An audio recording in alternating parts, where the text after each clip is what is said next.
যেমন আমি যখন কফ বলছি আক আক আকলাম আক, দেখেন আওয়াজটা কাঁপাচ্ছি, আক ক ক ক, এটা যদি না করতাম শোনা যেত না। আম বললে শুনতে পারতেন না আপনার তয়ের আওয়াজ, বলায় শুনতে পেলেন। আম আজমাইন ইব্রাহিম, যদি ইব্রাহিম বলতাম শুনতে পেতেন না। ইব্রাহিম আহাদ। কেউ বলতে পারেন যে আমি আত বললাম, বাতাস তো বের হলো না। আত, আসলে আপনাকে আরবি তাটা বলতে হবে। আপনি যদি বাংলার মতো নরম করে তা বলেন আত আত, তাহলে হয়তো বাতাস বের হবে না। বাঙালিরা যদি আমরা তা বলতে যাই, আরবি তাটাকে আমরা বাংলা তায়ের মতো নরম করে, হ্যাঁ, আমরা বাংলা বলি তালা, তালা, হ্যাঁ তালা বলি, এটাই, এতটুকু। থালা আমরা বলি না, থালা। অনেকে বলেন যে এটা থয়ের মতো না, কিনা থ না, আরবি তা যেটা আত তা তু তি, সামান্য বাতাস আছে। এটা থাও না, বাংলা থালা, থালা যেটা প্লেট এটাও না, আবার তালা যেটা লক সেটাও না, তালাও না, থালাও না। যেহেতু র হচ্ছে লামের গায়ে হেলান দিয়ে আছে, যখন ঠিকমতো উচ্চারণ করতে পারবে না সে লামের ভিতরে পড়ে যাবে। এই জন্য অনেক ভালো তেলাওয়াতকারী কিভাবে পড়তে শোনা যায় যে র এর সাথে লামের আওয়াজ শোনা যায়। বিসমিল্লাহির রহমানির রহিম, এটা আপনি অনেক ভালো তেলাওয়াতকারীদেরকে এটা করতে শুনবেন। হ্যাঁ, এটা কিন্তু ভুল। বিসমিল্লাহির রহমানির রহিম, লামের মধ্যে না গিয়ে বলতে হবে। তো এই যে র লামের মধ্যে চলে গেল, এটার কারণ কি? কারণ এই ইনহেরাফের কারণে। এমনকি আরবরা অনেক সময় ভুলটা করে। অনেক সময় আরবরা যখন নিউজ পড়ে বা কথ্য আরবি বলছে, তখন আপনি হয়তো দেখছেন যা এভাবে বলছে, যা যা এভাবে অনেক সময় আরবরা যা বলে। আপনার হয়তো শুনে মনে হতে পারে, অনেক সময় আপনি আরবদের থেকে শুনে ভুলও করতে পারেন। কিভাবে? যে আপনি মনে করলেন যে আচ্ছা ওরা তো ওর মাতৃভাষা, তাহলে ওদেরটা আমি নকল করি, ইদা যা বলি আমি, হ্যাঁ ইদা যা। আপনি একটু ফ্যাশন করে বললেন আর কি, মানে আরবদের মতো বলার চেষ্টা করলেন, এটা তখন ভুল হয়ে যাবে। যা যা বাতাস ছাড়া হবে। বিশুদ্ধ কোরআনের জিম যেটা, সেটা হচ্ছে বাতাস ছাড়া। যা ইদা যা মিন জু আজমাইন। তাহলে চারটা কম্বিনেশন হতে পারে, তাই না? চারটা কম্বিনেশন কি হতে পারে?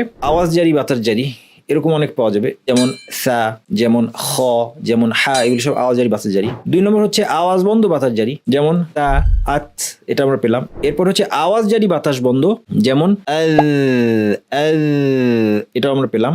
লাস্ট হচ্ছে আওয়াজ বন্ধ বাতাস বন্ধ, এটাও আমরা পেয়েছি, যেমন বা আব অথবা হামজা আ, আওয়াজ বন্ধ বাতাস বন্ধ। তাহলে সব রকম কম্বিনেশনই আছে। আলহামদুলিল্লাহি রাব্বিল আলামিন ওয়া সাল্লাল্লাহু ওয়াসাল্লামা আলা নবিয়িনা মুহাম্মাদিন ওয়া আলা আলিহি ওয়া সাহবিহি আজমাইন। আজকে আমাদের বেসিক তাজবিদ কোর্সের খুব গুরুত্বপূর্ণ ক্লাস। এই ক্লাসটা হচ্ছে সিফাতের উপর। আমরা তাজবিদের ডেফিনিশন দিতে গিয়ে শুরুতে বলেছিলাম যে আরবি হরফগুলোর মাখরাজ অর্থাৎ উচ্চারণ স্থান এবং সিফাত অর্থাৎ বৈশিষ্ট্য জানাই হচ্ছে তাজবিদ। মাখরাজের সাথে অনেকে পরিচিত এই শব্দটার সাথে এবং মাখরাজের আলোচনার সাথে। সিফাতের আলোচনার সাথে মানুষ অপেক্ষাকৃত কম পরিচিত। মাখরাজ যেমন গুরুত্বপূর্ণ, তেমনি সমানভাবে সিফাতও গুরুত্বপূর্ণ। তাজবিদের অর্ধেক আলোচনা মাখরাজ নিয়ে, অর্ধেক আলোচনা সিফাত নিয়ে। মাখরাজ এবং সিফাত এই দুইটা যখন ঠিক হবে, তখনই হরফের উচ্চারণ বিশুদ্ধ হবে। তো সেই জন্য আজকে আমরা আরবি হরফগুলোর সিফাতগুলো একটা একটা করে দেখব, এর অর্থ কী, এর প্রয়োগ কী, এই সব কিছু আজকে দেখার চেষ্টা করব। আমরা আজকের আলোচনায় চলে আসি। আজকের আলোচনা হচ্ছে আমাদের আরবি হরফগুলোর সিফাতকে নিয়ে। সিফাত মাখরাজ আমরা দেখেছিলাম যে ইমাম ইবনুল জাযারি তিনি মাখরাজ বলেছেন 17টি, মাখরাজ হরুফি সাবআতা আশার, এবং তার কাউন্টিং অনুযায়ী আমরা 17টা মাখরাজ কি সেটা দেখেছিলাম। আজকে আমরা সিফাতগুলো দেখব এবং তিনি যেভাবে সিফাতগুলোকে উল্লেখ করেছেন সেটাও এমনিভাবে 17টাই হয়। তো এই জন্য 17টা মাখরাজের পাশাপাশি আজকে আমরা 17টা সিফাত দেখব ইনশাআল্লাহ। সিফাত দেখার শুরুতে একটা কথা বলে নেওয়া ভালো যে এই যে 17টি সিফাত ইমাম ইবনুল জাযারি উল্লেখ করেছেন, তার সবগুলাই আমাদের উচ্চারণ বিশুদ্ধ করার জন্য সমানভাবে কাজে আসে এমন নয়, বরং এর মধ্যে কিছু সিফাত এমনও আছে যেটা তাজবিদের সাথে সরাসরি কোনো সম্পর্ক নেই। কিন্তু যেহেতু তিনি এটা উল্লেখ করেছেন এবং তিনি তাজবিদের একজন অন্যতম অথরিটি। আমরা তার সম্পর্কে কিছু কথা এর আগে বলেছি।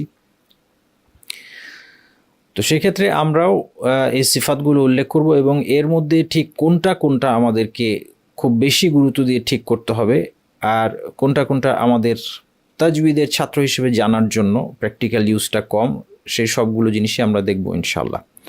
প্রথম যে সিফাত দিয়ে আমরা আলোচনা শুরু করতে যাচ্ছি ইনশাআল্লাহ, এই সিফাতটা হচ্ছে হামস এবং জাহার। এটা হচ্ছে আমাদের 1 এবং 2 নম্বর সিফাত। দুইটা সিফাত, এরা হচ্ছে পরস্পর বিপরীত, অর্থাৎ একটা হরফের মধ্যে এই দুইটা সিফাতের যে কোনো একটা থাকবে। একটা হরফ হয় তার হামস হবে, যার অর্থ হচ্ছে বাতাস জারি থাকা। এখানে আপনার লেখা আছে, আপনার অর্থটা দেখতে পাচ্ছেন। হামস মানে সহজভাবে বললে একটা হরফ উচ্চারণের সময় হরফের বাতাসটা জারি থাকা।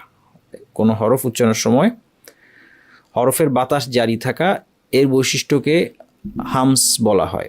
আর যদি উচ্চারণের সময় কোনো বাতাস প্রবাহিত না হয়, বাতাস বন্ধ থাকে, অথবা সিগনিফিক্যান্ট বাতাস প্রবাহিত না হয়। সিগনিফিক্যান্ট কারণ আসলে জাহারের হরফগুলোর ক্ষেত্রেও আমরা যখন উচ্চারণ করি তখন কিছুটা বাতাস থাকতে পারে, কিন্তু সেটা সিগনিফিক্যান্ট না, উল্লেখযোগ্য পরিমাণে না। তো সেই জন্য সেটাকে আমাদের তাজবিদ পরিভাষায় আমরা বলছি বাতাস বন্ধ আছে। কিন্তু কেউ সূক্ষ্মভাবে চিন্তা করলে বুঝবে যে বাতাস আসলে বুক থেকে বাতাসটা বের হতে পারছে। তো বাতাস জারি থাকা বা বন্ধ থাকার ভিত্তিতে আমাদের হরফগুলো হামস এবং জাহর এই দুই ভাগে বিভক্ত। হামসের হরফগুলো কি আর জাহরের হরফগুলো কি সেটা আমরা লিখে না দিয়ে একটা একটা করে দেখব, তাতে আমাদের বুঝতে সুবিধা হবে বিষয়টা।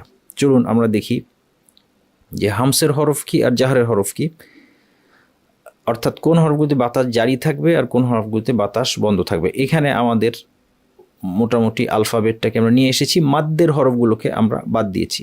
মাদ্দের হরফটা এখানে আলফাবেটের মধ্যে আনিনি। মাদ্দের হরফ আপনারা ইতিমধ্যে জানেন, আলিফ, মাদ্দের ওয়াও, ওয়াও সাকিন পূর্বে পেশ, অথবা মাদ্দের ইয়া সাকিন পূর্বে জের। এর আওয়াজটা কি এটা হচ্ছে আলিফ, উ অথবা বু, তু এগুলি হচ্ছে পেশ, অথবা ই, বি, তি, সি, জি এই আওয়াজটা হচ্ছে জেরের আওয়াজ। আর বা, লা, মা এই আওয়াজগুলি হচ্ছে আলিফের আওয়াজ। আলিফ, ওয়াও এবং ইয়া, সরি জের বলেছি আমার মনে হয় ভুলে, আলিফ, মাদ্দের ওয়াও, মাদ্দের ইয়া, এই তিনটা হচ্ছে মাদ্দের হরফ। এছাড়া এগুলোকে না এনে বাকি এটাকে না বাদ রেখে, এই মাদ্দের হরফটা বাদ রেখে বাকি সবগুলি এখানে আছে। এখান থেকে আমরা দেখব যে কোন হরফগুলোর বাতাস জারি থাকবে, কোনগুলো বাতাস বন্ধ থাকবে। মাদ্দের হরফগুলো অবভিয়াসলি বাতাস বন্ধ থাকবে, তো এটা এখানে না থাকলেও আপনারা ধরে নেন সেটা ওই দলে। এবং আমরা মূলত এখানে আগেই যেটা বলে নিতে পারি যে বাতাস জারি বা হামসের হরফের সংখ্যা তুলনামূলক কম। তো সেই জন্য আমরা যেটা করব যে হামসের হরফগুলোকে আমরা আইডেন্টিফাই করব, যে কোনটা কোনটা বাতাস জারি থাকে। আমরা এখন একটা একটা উচ্চারণ করে দেখব, পরীক্ষা করে দেখব যে কোনটা বাতাস জারি থাকে। তাহলে সেইগুলো বাদে বাকিগুলি হচ্ছে জাহর।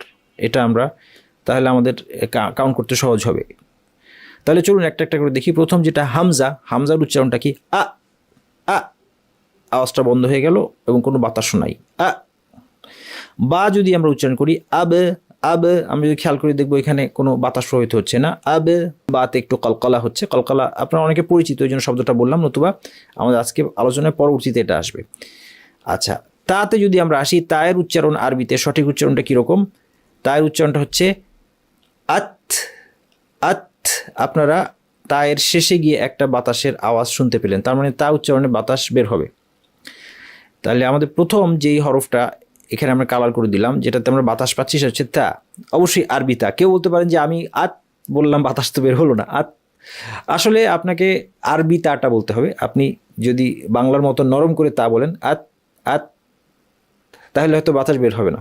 কিন্তু আপনি যে আরবি তা যেভাবে যুগে যুগে মানুষ উচ্চারণ করে এসেছে এবং আলিমগণ এটাকে অনেক আগে থেকে এই জিনিসটাকে তাদের রেকর্ডে নিয়ে এসেছেন যে তাটা কীভাবে উচ্চারিত হয়, যেন পরবর্তী যুগে বিদেশিরা ইসলামে প্রবেশ করার ফলে এই হরফটা যেন হারিয়ে না যায়, আরবি হরফগুলো যেন হারিয়ে না যায়। এই জন্য এটাই হচ্ছে তাজউইদের পণ্ডিতদের অবদান, যে যুগে যুগে ভাষা চেঞ্জ হয়, নতুন নতুন মানুষ একটা ভাষা বলে যখন, তখন তারা এটাকে ভিন্নভাবে বলতে পারে। যেমন আমরা বাঙালিরা যদি আমরা তা বলতে যাই, আরবি তাটাকে আমরা বাংলা তায়ের মতো নরম করে, হ্যাঁ, আমরা বাংলা বলি তালা, তালা, হ্যাঁ, তালা বলি, এটাই, এতটুকু।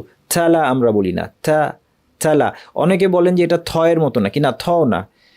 আরবি তাটা যেটা আত, থা, তু, তি, সামান্য বাতাস আছে, এটা থাও না। বাংলা থালা, থালা যেটা প্লেট, এটাও না। আবার তালা যেটা লক, সেটাও না। তালাও না, থালাও না, চালা। যদি আমি তালা তাকে আরবি করে বলতাম, তাহলে এখানে মোট কথা একটু বাতাস থাকবে, আত। খুব বেশি না বাতাসের পরিমাণটা। এবং তা হচ্ছে একটা শক্ত হরফ, জিব্বাটা গিয়ে মাখরাজ আমরা ইতিমধ্যে জানি, উপর পাটির দাঁতের গোড়ায় গিয়ে জিব্বার শীর্ষ থেকে একটু ভিতরের অংশ, যেটাকে তরাফুল লিসান বলা হয়, সেটা গিয়ে লাগবে, শক্তভাবে লাগবে। ফলে শুরুর দিকটায় শক্ত হবে, শেষে একটু বাতাস থাকবে, আত। এটাই হচ্ছে তায়ের হামস। হ্যাঁ, এটাকে নরম করে আত, আত এরকম না, হ্যাঁ, আত, এটা হচ্ছে থয়ের মতো হয়ে গেল অনেকটা, আত এরকম হবে আওয়াজটা। এটা একদম পারফেক্ট আওয়াজটা আপনি আনবেন কিভাবে? এটা শিক্ষকের সাথে সামনে বসে বসে এটা প্র্যাকটিস করা, কোনো আসলে বিকল্প নাই। একদম পারফেক্ট আওয়াজ যদি আপনি আনতে চান, আপনি আমার সাথে হয়তো এখন বাসায় বলছেন আপনারা সবাই, কিন্তু তারপর আপনারটা হচ্ছে কি না সেটা কে বলে দিবে? এর জন্য আবার আপনার ফিডব্যাক দরকার, যে আমারটা কি হয়েছে, না টিচার বললেন যে হয় নাই। তখন আপনি একটু জিব্বাটাকে একটু উপরে অথবা একটু নিচে নামিয়ে এদিক ওদিক করে, একটু নরম করে, একটু শক্ত করে, আপনি বাতাসটাকে বাড়িয়ে কমিয়ে আপনি এটাকে ফাইন টিউনিং করতে পারবেন যখন আপনাকে কেউ সামনাসামনি ফিডব্যাক দিবে। হ্যাঁ, এটা হচ্ছে তায়ের আওয়াজ। আচ্ছা, এরপরে যদি সায়ের উচ্চারণ আমরা দেখি, সায়ের মাখরাজ হচ্ছে তরাফুল লিসান, অর্থাৎ শীর্ষ থেকে ভিতরের অংশ, উপর পাটি দাঁতের শীর্ষে লাগিয়ে আস, আস, এখানে অবভিয়াসলি বাতাস বের হচ্ছে, আস, আস, আস। مثلهم مثلهم كمثل الذي استوقد نارا مثلا।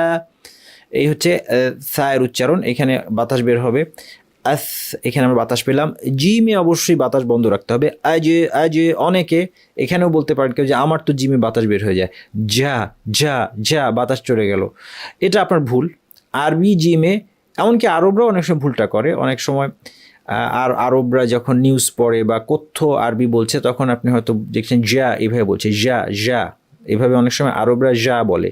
আপনার হয়তো শুনে মনে হতে পারে, অনেক সময় আপনি আরবদের থেকে শুনে ভুলও করতে পারেন। কীভাবে? যে আপনি মনে করলেন যে আচ্ছা ওরা তো ওর মাতৃভাষা, তাহলে ওদেরটা আমি নকল করি, ইদা যা বলি আমি, হ্যাঁ, ইদা যা। আপনি একটু ফ্যাশন করে বললেন আর কি, মানে আরবদের মতো বলার চেষ্টা করলেন, এটা তখন ভুল হয়ে যাবে। যা যা বাতাস ছাড়া হবে। বিশুদ্ধ কোরআনের জিম যেটা, সেটা হচ্ছে বাতাস ছাড়া, যা ইদা যা মিন জু আজমাইন, তাহলে জিমে কোনো বাতাস নাই। এরপর হাতে বাতাস আছে অবশ্যই, প্রচুর বাতাস। আইনের সাথে হায়ের পার্থক্যই হচ্ছে এই জায়গায়, বাতাসে বাতাস বের হবে, যদিও হা এবং আইন একই মাখরাজ, কিন্তু হাতে বাতাস পাবো আমরা, খতে আমরা বাতাস পাবো অবভিয়াসলি, বাতাস বের হওয়ার অর্থ কি আসলে? যে ভোকাল কর্ডসে যদি আমি ফিরে যাই, ভোকাল কর্ডসে আলোচনায়, যে ভোকাল কর্ডস সম্পূর্ণ খুলে গিয়ে এভাবে থাকে, বাতাস সহজে বেরোতে পারে, খুলে আছে। হা বলি খুলে আছে, সা বলি আস, ভোকাল কর্ডস খুলে আছে, এই জন্য সবটা বাতাস ইজিলি বের হয়ে যাচ্ছে। ভোকাল কর্ড যদি কাঁপতো তাহলে সেটা জাহর হতো, হামস হতো না, অর্থাৎ বাতাস বন্ধ থাকতো যদি ভোকাল কর্ডস কাঁপতো, কারণ ভোকাল কর্ডস কাঁপার ফলে বাতাসটা স্বচ্ছন্দে বেরোতে পারছে না। এটাই যেটা আমি শুরুতেই বলেছি, যে জাহারের হরফগুলিতে বাতাস একদম বের হয় না, না ঠিক না, একটু হয়তো বের হয়, কিন্তু সেটা ইনসিগনিফিকেন্ট। আচ্ছা, তাহলে খ হচ্ছে আখ, আখ বাতাস বের হচ্ছে এবং কন্টিনিউয়াস আওয়াজ। আওয়াজের ব্যাপারটা আমরা পরে বলবো। এখানে একটা কথা বলি যে বাতাস আর আওয়াজটাকে কনফিউজ করা যাবে না। বাতাস জারি থাকা বা না থাকা এটা একটা বৈশিষ্ট্য, আওয়াজ জারি থাকা বা না থাকা এটা একটা ভিন্ন বৈশিষ্ট্য। এই দুটোর মধ্যে কনফিউজ করা যাবে না। এমন হতে পারে যে বাতাস জারি আছে কিন্তু আওয়াজ বন্ধ, আবার এমন হতে পারে যে বাতাস বন্ধ কিন্তু আওয়াজ জারি আছে। এটা আমরা দেখবো ইনশাল্লাহ বাতাস এবং আওয়াজের আলোচনা শেষ হওয়ার পরে দেখবো। তো এখন আমরা কথা বলছি কি নিয়ে? বাতাস নিয়ে। খেয়াল করবেন যে বাতাস প্রবাহিত হওয়া বা না হওয়ার ভিত্তিতে হরফ দুই প্রকার। বাতাস জারি থাকলে একে বলে হামস, এই বৈশিষ্ট্যের নাম হামস। বাতাস বন্ধ থাকলে একে বলে জাহর। হরফগুলোকে কি বলে? আল হরুফ আল মাহমুসা, আরবিতে। মনে রাখার দরকার নাই, কেউ শিক্ষক আছেন তারা যদি মনে রাখতে চান। আল হরুফ আল মাহমুসা। আর যেগুলো জাহর বৈশিষ্ট্যগুলো আল হরুফ আল মাজহুরা। আচ্ছা, খ পেলাম। তারপরে দালে, আপনার বলেন তো বাতাস আছে কি নাই? দালে অবভিয়াসলি বাতাস নাই। আদে আদে আদে, হ্যাঁ, বাতাস বের হবে না, এটা বাউন্স করবে, এটা কলকলা বলে সামনে আসবে। আদে। তারপরে দাল, বাতাস বন্ধ। বাতাস বন্ধ যে এটা বোঝার আরেকটা উপায় হচ্ছে যে দূরে শোনাতে পারবেন আপনি। আপনার যদি বেশ দূরে একজন কেউ দাঁড়িয়ে আছে, আপনি বললে আওয়াজ, লাউড আওয়াজ দূরে শুনতে পাচ্ছে, কারণ ভোকাল কর্ডস কাঁপছে, লাউড আওয়াজ দূরে যাচ্ছে। ভোকাল কর্ডস কাঁপা মানে বাতাস ঠিক মতো বেরোচ্ছে না, মানে বাতাস বন্ধ বলবো আমরা। সে এর বিপরীতে এই যে এর একই মাখরাজ থেকে, তাই না? সা একই মাখরাজ। দাল কোথায়? দাল আর সা কোথায়? জিব্বার তরাফুল লিসান, শীর্ষ থেকে একটু ভিতরের অংশ, উপর পাটির দাঁতের শীর্ষে। আস যখন বলছেন আপনি আস, এই আওয়াজটা একটু দূরে মানুষটা শুনতে পাবে না। এটা হচ্ছে ফিসফিসে আওয়াজ। ফিসফিসে আওয়াজ যেখানে হয় সেটা হচ্ছে হামস। ফিসফিসে আওয়াজটা, ফিসফিস করে কথা বলতে গিয়ে মানুষ তখন কি করে? মানুষ এই যে জাহারের হরফগুলোকে তখন আর জাহার করে না, বাতাস ছেড়ে দেয়, তখন ওইটাই ফিসফিস হয়ে যায়।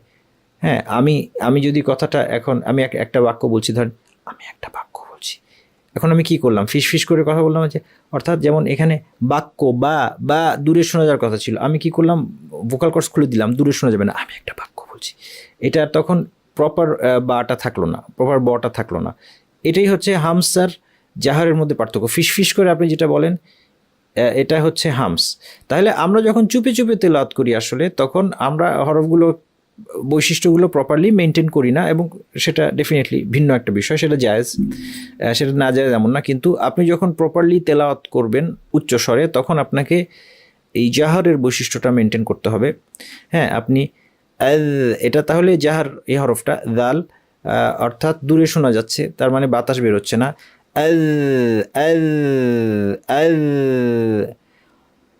র, এটাও জাহার, এটা তো বাতাস বের হয় না। আর আর আর, এটা হচ্ছে র এর আওয়াজ।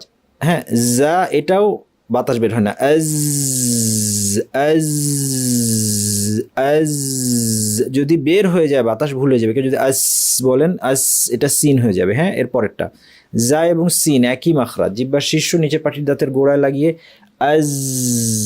হ্যাঁ, আবারও বলছি, এই প্রশ্নের কোনো দরকার নাই। নামাজে মেয়েরা জাহার করবে কিভাবে? আমি বলেছি ফিস করে পড়ার সময় জাহার হবে না, বলে দিয়েছি। ব্যাস, ওয়াসওয়াসার মধ্যে যেয়েন না, এটা আমাদের একটা সমস্যা হয়ে দাঁড়িয়েছে। তাজবিদ শিখতে গিয়ে ওয়াসওয়াসা, এটা আমাদের একটা সমস্যা হয়ে দাঁড়িয়েছে। আমি বলে দিয়েছি স্পষ্ট। হ্যাঁ, চুপে চুপে যখন নামাজ পড়বে, মেয়েরাই হোক বা ছেলেরাই হোক, ছেলেরাকে চুপে চুপে নামাজ পড়ে, ইমামের পিছনে ছেলেরা, ইমামও চুপে চুপে পড়েন, ছেলেরা পিছনে ফাতিহা পড়ছে, ছেলে মেয়ে দিয়ে কথা না, পুরুষ নারী দিয়ে কথা না, সবাই যখন চুপে চুপে পড়ে তখন জাহার হবে না। এটা নিয়ে দুশ্চিন্তার কোনো কারণ নাই, এটা হবে না তখন জাহার, কারণ তখন অটোমেটিক্যালি আমরা সব হরফকে হামসে নিয়েছি। এইটা নিয়ে প্রশ্ন করার কোনো দরকার নাই, এর প্রশ্ন নিষ্প্রয়োজন। হ্যাঁ, ওয়াসওয়াসার মধ্যে যেয়েন না। আমি তাজবিদের শিক্ষক হিসেবে এখন আমার কাছে তাজবিদ শেখার চেয়ে বড় প্রবলেম মনে হয়, তাজবিদ শেখা বা শেখানোর চেয়ে আমার কাছে বড় প্রবলেম মনে হয় তাজবিদ নিয়ে একটা ওয়াসওয়াসা। অনেকের মধ্যে একটা অবসেশন চলে আসছে তাজবিদ নিয়ে, যে তাজবিদকে একদম আমার তাজবিদ দিয়েই জীবন দিয়ে দিতে হবে। অনেকের মধ্যে ওয়াসওয়াসা চলে আসছে, হ্যাঁ আমার সূরা ফাতিহা হয় না, আমার নামাজ হয় না। এবং এটার জন্য আমরা শিক্ষকরা দায়ী, আমরা সুন্দরভাবে পড়াতে পারি না। আমি এটার দোষের ভাগিদার আমি নিজে, আমি স্বীকার করি যে আমরা মানুষকে আসলে হয়তো ঘাবড়ে দিয়েছি তাজবিদ শিখাইতে গিয়ে, এটা আমার দোষ আছে। তো এই জন্য আমি আপনাদেরকে অনুরোধ করবো, ওয়াসওয়াসার মধ্যে যাবেন না। আমি বলছি যে কেউ যদি চুপে চুপে নামাজ পড়ে, আলহামদুলিল্লাহ রাব্বিল আলামিন আর রহমানির রহিম মালিকি ইয়াউমিদ্দিন, আমি যখন পড়ছি আমি প্রপারলি এটা জাহার করতে পারছি না, কোনো অসুবিধা নাই, কোনো অসুবিধা নেই। কারণ রাসূল সাল্লাল্লাহু আলাইহি সাল্লাম লাউডলিও পড়েছেন, চুপে চুপে পড়েছেন। যখন তাজবিদের সিফাত আলোচনা করা হয় তখন প্রপারলি লাউডলি পড়লে কি হবে সেটা বলা হয়। এই কথাটা ক্লিয়ার করলাম আপনাদের সামনে, আর কিছু না। কাজেই এটা নিয়ে কোনো দুশ্চিন্তা করবেন না, ওয়াসওয়াসার মধ্যে সাবধান যাবেন না। আমি আপনাদের ওয়াসওয়াসা নিয়ে টেনশন করি এই জন্য যে আমার ভয় হচ্ছে আপনারা এটা নিয়ে ওয়াসওয়াসায় ভুগলে আমাকে আল্লাহ যদি ধরেন, যে তুমি তাজবিদকে কঠিন করলা কেন। যাই হোক, সিন। নেক্সট আমাদের হামসের হরফ হচ্ছে সিন। আস, আজ, একই জিনিস জায়গা, একই মাখরাজ, জিহ্বার শীর্ষ নিচের পাটির দাঁতির গোড়া, বাতাস জারি থাকলে সিন হয়ে যাবে। আস, বাতাসটাকে বন্ধ করে দিলে একই জায়গা থেকে জা হয়ে যাবে। আজ, এটা জা, বাতাসটা ছেড়ে দিই, আজ সিন হয়ে গিয়েছে। আজ, অনেকে কিন্তু বলতে গিয়ে আজ বলতে পারেন না, আজ আজ বলেন, এটা কিন্তু সিন হয়ে গেল। হ্যাঁ, খেয়াল করতে চেষ্টা করতে হবে বাতাসটা ধরে রাখতে। শিনে অবভিয়াসলি বাতাস আছে, প্রচুর বাতাস। অ্যাশ, অ্যাশ, শিন এবং সিন, এখানে যে বাতাস আছে বুঝতে কোনো সমস্যা হয় না। সদে, এটাও বুঝতে সমস্যা হয় না। সদ হচ্ছে মোটা সিন। কেউ যদি বলে যে সদের সংজ্ঞা হচ্ছে মোটা সিন, সহজ করে সঠিক, সিনকে ভারী করে দিলে সদ হবে। সা, এটা হচ্ছে সিন।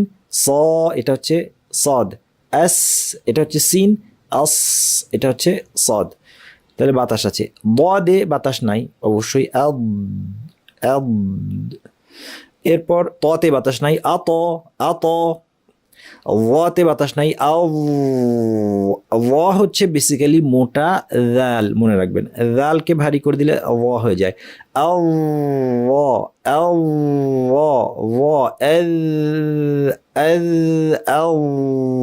বাতাস নাই। বাতাস নাই। বাতাস নাই, লাউড আওয়াজ, হ্যাঁ, দূরে শোনা যায়। গায়রিল মাগদুবি। ফাতে বাতাস আছে। আফ, এই জন্য ফিশ ফিশ শব্দের মধ্যে বাংলায় যেটা বলি ফিশ ফিশ, ফিশ ফিশের মধ্যে কিন্তু ফা এবং বাংলায় ফ, ফ এবং দন্ত স, এই সবগুলোই কিন্তু বাতাস বের হয়। আফ, বাতাস বের হবে। কতে বাতাস নাই, ক লাউড আওয়াজ। আক, বাতাস নাই। কাফের শেষে একটু বাতাস আছে তায়ের মতো। আক, আমরা গতদিন মাখরাজের আলোচনাতেও বলেছি শেষে একটু বাতাস থাকবে। এটা আসলে এই তায়ের ক্যাটাগরির, শক্ত কিন্তু শেষে অল্প বাতাস। আক, আক। আল, বাতাস নাই। বাতাস নাই। আন, বাতাস নাই। অবশ্যই বাতাস আছে। এটাতে বাতাস আছে। এরপরে ওয়াও, বাতাস নাই। হ্যাঁ, আই, বাতাস নাই। আই, তাহলে 10টা হরফ আমরা এখানে পেয়েছি। তা, সা, হা, খ, সিন, শিন, সদ, ফা, কাফ এবং হা, এগুলোতে বাতাস আছে। আরেকবার যদি আমরা বাতাসগুলি দেখি, আত, আস, আহ, আখ, আস, আশ, আস, আফ, আক, আহ। এটাকে আলেমরা মনে রাখার জন্য একটা ফর্মুলা বানিয়েছেন। ইমামুল জাজারি তার ছড়ার মধ্যে এটা বলেছেন, মাহমুসুহা ফাহাসাহু শাখসুন সাকাত, একটা ফর্মুলা। ফাহাসাহু শাখসুন সাকাত, ফাহাসাহা শিন খা সাদ সিন কাফ তা। মনে রাখার জন্য আপনারা এটা যদি মনে রাখেন, ফাহাসাহু শাখসুন সাকাত, তাহলে এই হরফগুলো হচ্ছে বাতাসওয়ালা। বাকি হচ্ছে হরফগুলো বৈশিষ্ট্য হচ্ছে বাতাস বন্ধ থাকা, বাকিগুলো। তাহলে এই 10টা বাদে বাকি 19টা মাদ্দের হরফ সহ এই সবগুলো হচ্ছে জাহর, যেগুলো বাতাস বন্ধ থাকবে। এখানে কিছু পেয়ার দেখবো আমরা, যেটা হচ্ছে একই মাখরাজ, শুধুমাত্র পার্থক্য বাতাস জারি থাকা বা বন্ধ থাকা। যেমন সা এবং দাল, একই মাখরাজ, তরাফুল লিসান উপর পাটির দাঁতের শীর্ষে লাগিয়ে দুটো উচ্চারিত হয়। বাতাস বের করে দিলে সা হয়ে যাবে, বন্ধ রাখলে দাল। যদি আপনি বাতাস ছেড়ে দেন তাহলে সা হয়ে যাবে। বাতাস ছেড়ে দিলাম, সা হয়ে গেল। হ্যাঁ, এরপরে জা এবং সিন, বাতাস ছেড়ে দিলেই সিন হয়ে যাবে, একই মাখরাজ, জিহ্বার শীর্ষ নিচের পাটির দাঁতের গোড়ায়। এরপরে খ এবং গইন, একই মাখরাজ, কণ্ঠনালীর শীর্ষ, অর্থাৎ জিহ্বার গোড়াটা তালুর মাংসর অংশে লাগিয়ে গইন এবং খ উচ্চারণ করতে হয়। গইনের বাতাস ছেড়ে দিলে খ হয়ে যাবে। বাতাস নাই, যদি ছেড়ে দেন এটা খ হয়ে যাবে। এই হরফগুলো এখন যেগুলো আপনাদের সামনে আছে, এগুলো হচ্ছে জাহর বৈশিষ্ট্য সম্পন্ন, অর্থাৎ বাতাস বন্ধ থাকবে, কিন্তু আমরা ভুল করি, সেই জন্য এগুলোকে মার্ক করেছি। যেমন জিম, আমরা অনেকে বলি ঝা, ঝা, ঝা বলে, কেউ ঝা বলে, কেউ চা বলে। হ্যাঁ, আজমাইন কে বলে আজমাইন, ইয়াজুজু ওয়া মাজুজু কে বলে ইয়াজুজু ওয়া মাজুজু, এরকম শোনা যায়। এই ভুলটা আমরা অ্যাভয়েড করার চেষ্টা করব। এগেইন ওয়াসওয়াসায় আমরা যাব না। নামাজ পড়তে গিয়ে এখন আপনার ইদা জা না বলে বাতাস বের হয়ে গেল, আবার বলি না, খবরদার নামাজের মধ্যে তাজবিদ ঠিক করবেন না, লিখে রাখেন, এখন লিখে রাখেন। নামাজের মধ্যে তাজবিদ ঠিক করবেন না, দাড়ি। নামাজ তাজবিদ ঠিক করার জায়গা না। নামাজ হচ্ছে তেলাওয়াত নিয়ে কন্টেমপ্লেট করার জায়গা। নর্মাল তেলাওয়াতের সময় তাজবিদ ঠিক করবেন না। তাজবিদ ঠিক করার জন্য আপনি দিনের মধ্যে 10 মিনিট 15 মিনিট রাখেন, আপনি ঠিক করার চেষ্টা করবেন। অথবা টিচারের সাথে, আপনি টিচার নেন, টিচার রাখেন, টিচারের সাথে যখন বসবেন তখন, বাস, এর বাইরে না। টিচার চলে গেছে, এখন আপনি তেলাওয়াত করতেছেন, আপনি তাজবিদ ঠিক করতে যেয়েন না। এই আমার কথাটা শুনলে অনেক উস্তাদ, তাজবিদ উস্তাদ মাইন্ড করতে পারেন, কিন্তু আমি সমাজের প্রবলেম দেখে, রোগীর রোগ দেখে আমি কথাটা বলছি ওয়াল্লাহি। এবং আমি আশা করি এই কথার দ্বারা আল্লাহ আমার উপর সন্তুষ্ট হবেন। তাজবিদের উস্তাদরা আমার উপর অসন্তুষ্ট হলেও আল্লাহ তাআলা সন্তুষ্ট হবেন ইনশাআল্লাহ। কারণ নামাজের মধ্যে আর ডেইলি তেলাওয়াতের মধ্যে তাজবিদ ঠিক করাটা যদি আপনি এটার একটা পার্ট বানিয়ে ফেলেন, মূল উদ্দেশ্য কোরআনের ব্যাহত হয়ে যাচ্ছে। আপনি মাদ কতটুকু টানলেন এটা নিয়ে চিন্তা করতে করতে আপনার কোরআন, আপনার আল্লাহ একটা মেসেজ পাঠিয়েছেন আমাদের কাছে, একটা মেসেজ। কোন বই আপনি পৃথিবীতে, আপনি বলেন কোরআন ছাড়া এমন একটা বই পড়েছেন কোনোদিন যেটা আপনার অর্থ জানার দরকার নেই, আমি রিডিং পড়ি, এটা করছেন কোনোদিন? কোনো দিন করেন নাই ওয়াল্লাহি, কোনো বই না। আপনার সায়েন্সের কোনো বই আপনি কোনোদিন এই জন্য পড়েন নাই, সায়েন্সের বই আছে, আমি খালি রিডিং দিব, আমার বোঝার দরকার নাই। আপনি কোনো সমাজবিজ্ঞানের বই কোনোদিন পড়েন নাই, কোনো সাহিত্যের বই কোনোদিন পড়েন নাই, কোনো গল্পের বই কোনোদিন পড়েন নাই আপনি, যে আমার এটা বোঝার দরকার নেই, আমি শুধু রিডিং পড়ে যাব, আমি উচ্চারণ ঠিক মতো করলেই হয়। কোনো বই আজ পর্যন্ত আপনি পড়েনি একমাত্র আল কোরআন ছাড়া। এর চেয়ে দুঃখের বিষয় কি আছে? একমাত্র আল কোরআনের সাথে আমরা এই অবমাননাকর কাজটা করি, যে আমার বোঝার দরকার নাই। এখানে কি বললেন আল্লাহ, আমার স্রষ্টা কি বললেন, আমার বোঝার দরকার নাই। আমি বাস্তবতা আপনাদের সামনে তুলে ধরলাম। এই জন্য এই রোগটাকে সারানোর জন্য আমি বলছি, নামাজে তাজবিদ ঠিক করার কোনো দরকার নেই, করবেন না। ডেইলি আপনার যে তেলাওয়াতের সময় আছে সেখানে আপনি তাজবিদ ঠিক করেন না। আপনি টিচারের সামনে, তাজবিদের টিচার যদি আপনার থাকে তার সামনে আপনি ঠিক করেন। যদি না থাকে, আমাদের এই যে এখন আমরা ক্লাস করছি, ঠিক আছে, এখন করেন। সপ্তাহে একটা ক্লাস, আমাদের 1 ঘন্টা, আমার সাথে প্র্যাকটিস করেন। অন্য সময় আপনি প্র্যাকটিস করেন, ঠিক করার চেষ্টা করেন। আর যারা তাজবিদের টিচার হবেন, যারা, তাদের একটু বেশি দরকার আছে।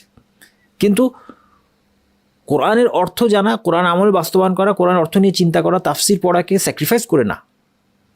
তাজবিদের টিচারকেও ওইটা জানতে হবে, এবং তাজবিদ টিচারকে অন্যদের চেয়ে বেশি জানতে হবে কোরআনের অর্থ এবং তাফসির, কোরআনের আমল, কোরআনের আকীদা, কোরআনের আখলাক। তাজবিদের টিচারকে লিড দিতে হবে। কিন্তু শুধু আমি একদম পারফেক্টলি প্রত্যেকটা হরফ উচ্চারণ করলাম, আমার তেলাওয়াতের সুর খুব সাংঘাতিক,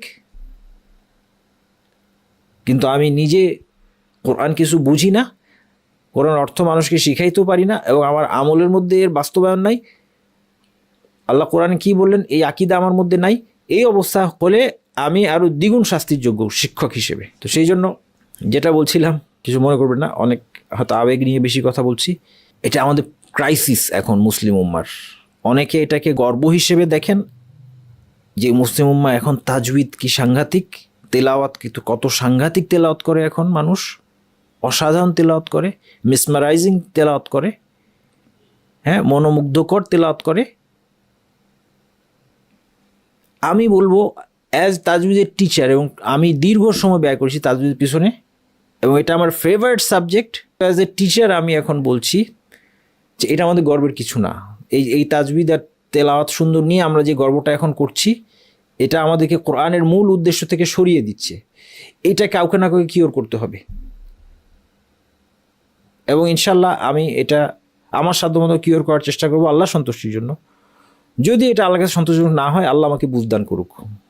কিন্তু আমি যতদূর বুঝতে পারছি, এবং আমার পক্ষে আলেমদের কথা আছে, আমি আজকেও ইবনে তাইমিয়া রহমতুল্লাহ একটা কথা পড়ছিলাম, অতীতকাল থেকে সালাফরা এই জিনিসটা তাজউইদকে ওভার এমফেসাইজ করতে সালাফরা সাবধান করেছেন। ইবনে তাইমিয়ার কথা, এর আগে হাসান বাসরির কথা আছে আমার কাছে। আমি এই সামনে একটা লেকচার দিব, সেই লেকচার প্রিপারেশন নিতে গিয়ে আমি দেখলাম যে এই কথাগুলো আছে। হ্যাঁ, এই কথাটা আমি বানিয়ে বলছি আজকে প্রথম, এরকম না, সালাফরা এটা বলে গিয়েছেন। কিন্তু আজকে উল্টা কথাটা বেশি, তাজবিদের গুরুত্ব এবং সুন্দর তেলাওয়াতের গুরুত্বের আলোচনাটা বেশি হয়। কিন্তু এই আলোচনাটা হওয়া দরকার যে এটা মডারেটলি আমাদেরকে চেষ্টা করতে হবে, কিন্তু এটা নিয়ে অতিরিক্ত করার কিছু নাই, এটা নিয়ে অতিরিক্ত বাড়াবাড়ি করার কিছু নাই। আচ্ছা, এরপরে জাতে অনেকের ভুল হয়, আগে বলেছি বাতাস বের হয়ে যায়, জাটা বাতাস বন্ধ রাখার চেষ্টা করতে হবে। বদে অনেকের বাতাসটা বের হয়ে যায় কিভাবে দেখেন, যখন বিশেষ করে বদ সাকিন অবস্থায় থাকে লাস্টে গিয়ে, কারণ যখন আমরা বলি তখন বুকের বাতাসটা এই একটা হরফের ক্ষেত্রে একদম টোটালি বের হওয়ার কোনো জায়গা থাকে না। তার কারণ কি? তার কারণটা আগে বলেছি যে বদ যদি আমরা খেয়াল করি, জিব্বাটা এরকম শেপ হয়ে যায় এবং উপরে পুরাটা লেগে গিয়ে আমাদের সিল হয়ে যায়, তালুতে লেগে গিয়ে পুরোটা সিল হয়ে যাওয়ার কারণে ভিতরে যে বুকের বাতাসটা বের হওয়ার কোনো জায়গা পায় না। এখন এই প্রেশারের কারণে অনেকে যেটা করেন, অনেক ভালো রিসাইটারও এটা করেন, শেষে গিয়ে একটু বাতাস বের করে দেন, এরকম করেন আওয়াজটা, তায়ের মতো অনেকটা। এটা ভুলটা দেখাচ্ছি আপনাদেরকে। হ্যাঁ, কারণ কি? প্রেশারটা রাখতে পারছেন না, আস্তে আস্তে আওয়াজটা মিলিয়ে যাবে। এই বদের আওয়াজটা কিছুক্ষণ জারি থাকবে আর বাতাস মোটেও বের হবে না, আওয়াজটা আস্তে আস্তে মিলিয়ে যাবে। কিছুক্ষণ যে বদের আওয়াজটা আছে, এটা খুব আপনার সেনজিটিভ মাইক্রোফোন ছাড়া এটা পিক করা মুশকিল। তো এই মাইক্রোফোনটার ধরনই হচ্ছে সাধারণত নয়েজ সাপ্রেস করে এটা, এই জন্য এখানে হয়তো আপনি শুনতে পাচ্ছেন না, বদের আওয়াজটা কিছুক্ষণ জারি আছে, আস্তে আস্তে মিলিয়ে গিয়েছে। কিন্তু আপনি হয়তো আমি যখন বলছি, আপনি যখন শুনছেন আপনি এটা হয়তো শুনতে পাচ্ছেন না, আপনি কাছ থেকে শুনতে পাবেন, অথবা আমি যদি খুব মাইক দিয়ে রেকর্ড করে আপনাকে শুনে আপনি শুনতে পাবেন। মোট কথা, বদের শেষে বাতাস বের হবে না, বাতাস নাই। হ্যাঁ, অনেকে এরকম একটা আওয়াজ করেন, থ এরকম আওয়াজ করেন। হ্যাঁ, এটা কিন্তু ঠিক না, শুনতে হয়তো ভালো লাগে, ঠিক না। কফেও অনেকে কাজটা করেন, খ এরকম করেন, খ দেখেন বাতাস বের হয়ে গেছে। হ্যাঁ, বাতাস বের হবে না। কু পি বাতাস ছাড়া। অনেকে বলেন খ কু কি, কু কি, এরকম একটা আওয়াজ করে, এটাও ভুল, এটা বাতাস বের হবে না। ওয়াওতে বাতাস বের হবে না, ওয়াওয়ে অনেকের বাতাস বের হয়ে যায়। হ্যাঁ, অনেকে বলতে পারেন, অনেকে এরকম আওয়াজ করেন। ভি এর মতো বা ফ এর মতো আওয়াজ, দাঁত ঠোঁটে লেগে যায়। দাঁত থেকে ঠোঁটকে দূরে রাখতে হবে, ঠোঁট গোল করে সুন্দর করে দাঁত থেকে দূরে রেখে হ্যাঁ, অনেকে বলতে গিয়ে বাতাস বের হয়ে যায়, বিশেষ করে ওয়াও পেশ ওয়াও জেরি, উইসু। হ্যাঁ, উইসু বলতে আমাদের অনেকে কষ্ট হয়, অনেকে এই জন্য ভিসু এরকম বলে, ভিসু। হ্যাঁ, দাঁত লেগে যায় ঠোঁটের মধ্যে, এটা ঠিক না। ইয়াতে অনেকে বাতাস বের হয়, যেমন ইয়াকা, এইভাবে অনেকে বলে এই যে বাতাসের আওয়াজটা শোনা যাচ্ছে, ইয়াকা এরকম। বাইয়িনাত, হ্যাঁ, কোনো বাতাস নাই, বাইয়িনাত এরকম না। এই জিনিসগুলো খেয়াল করতে হবে।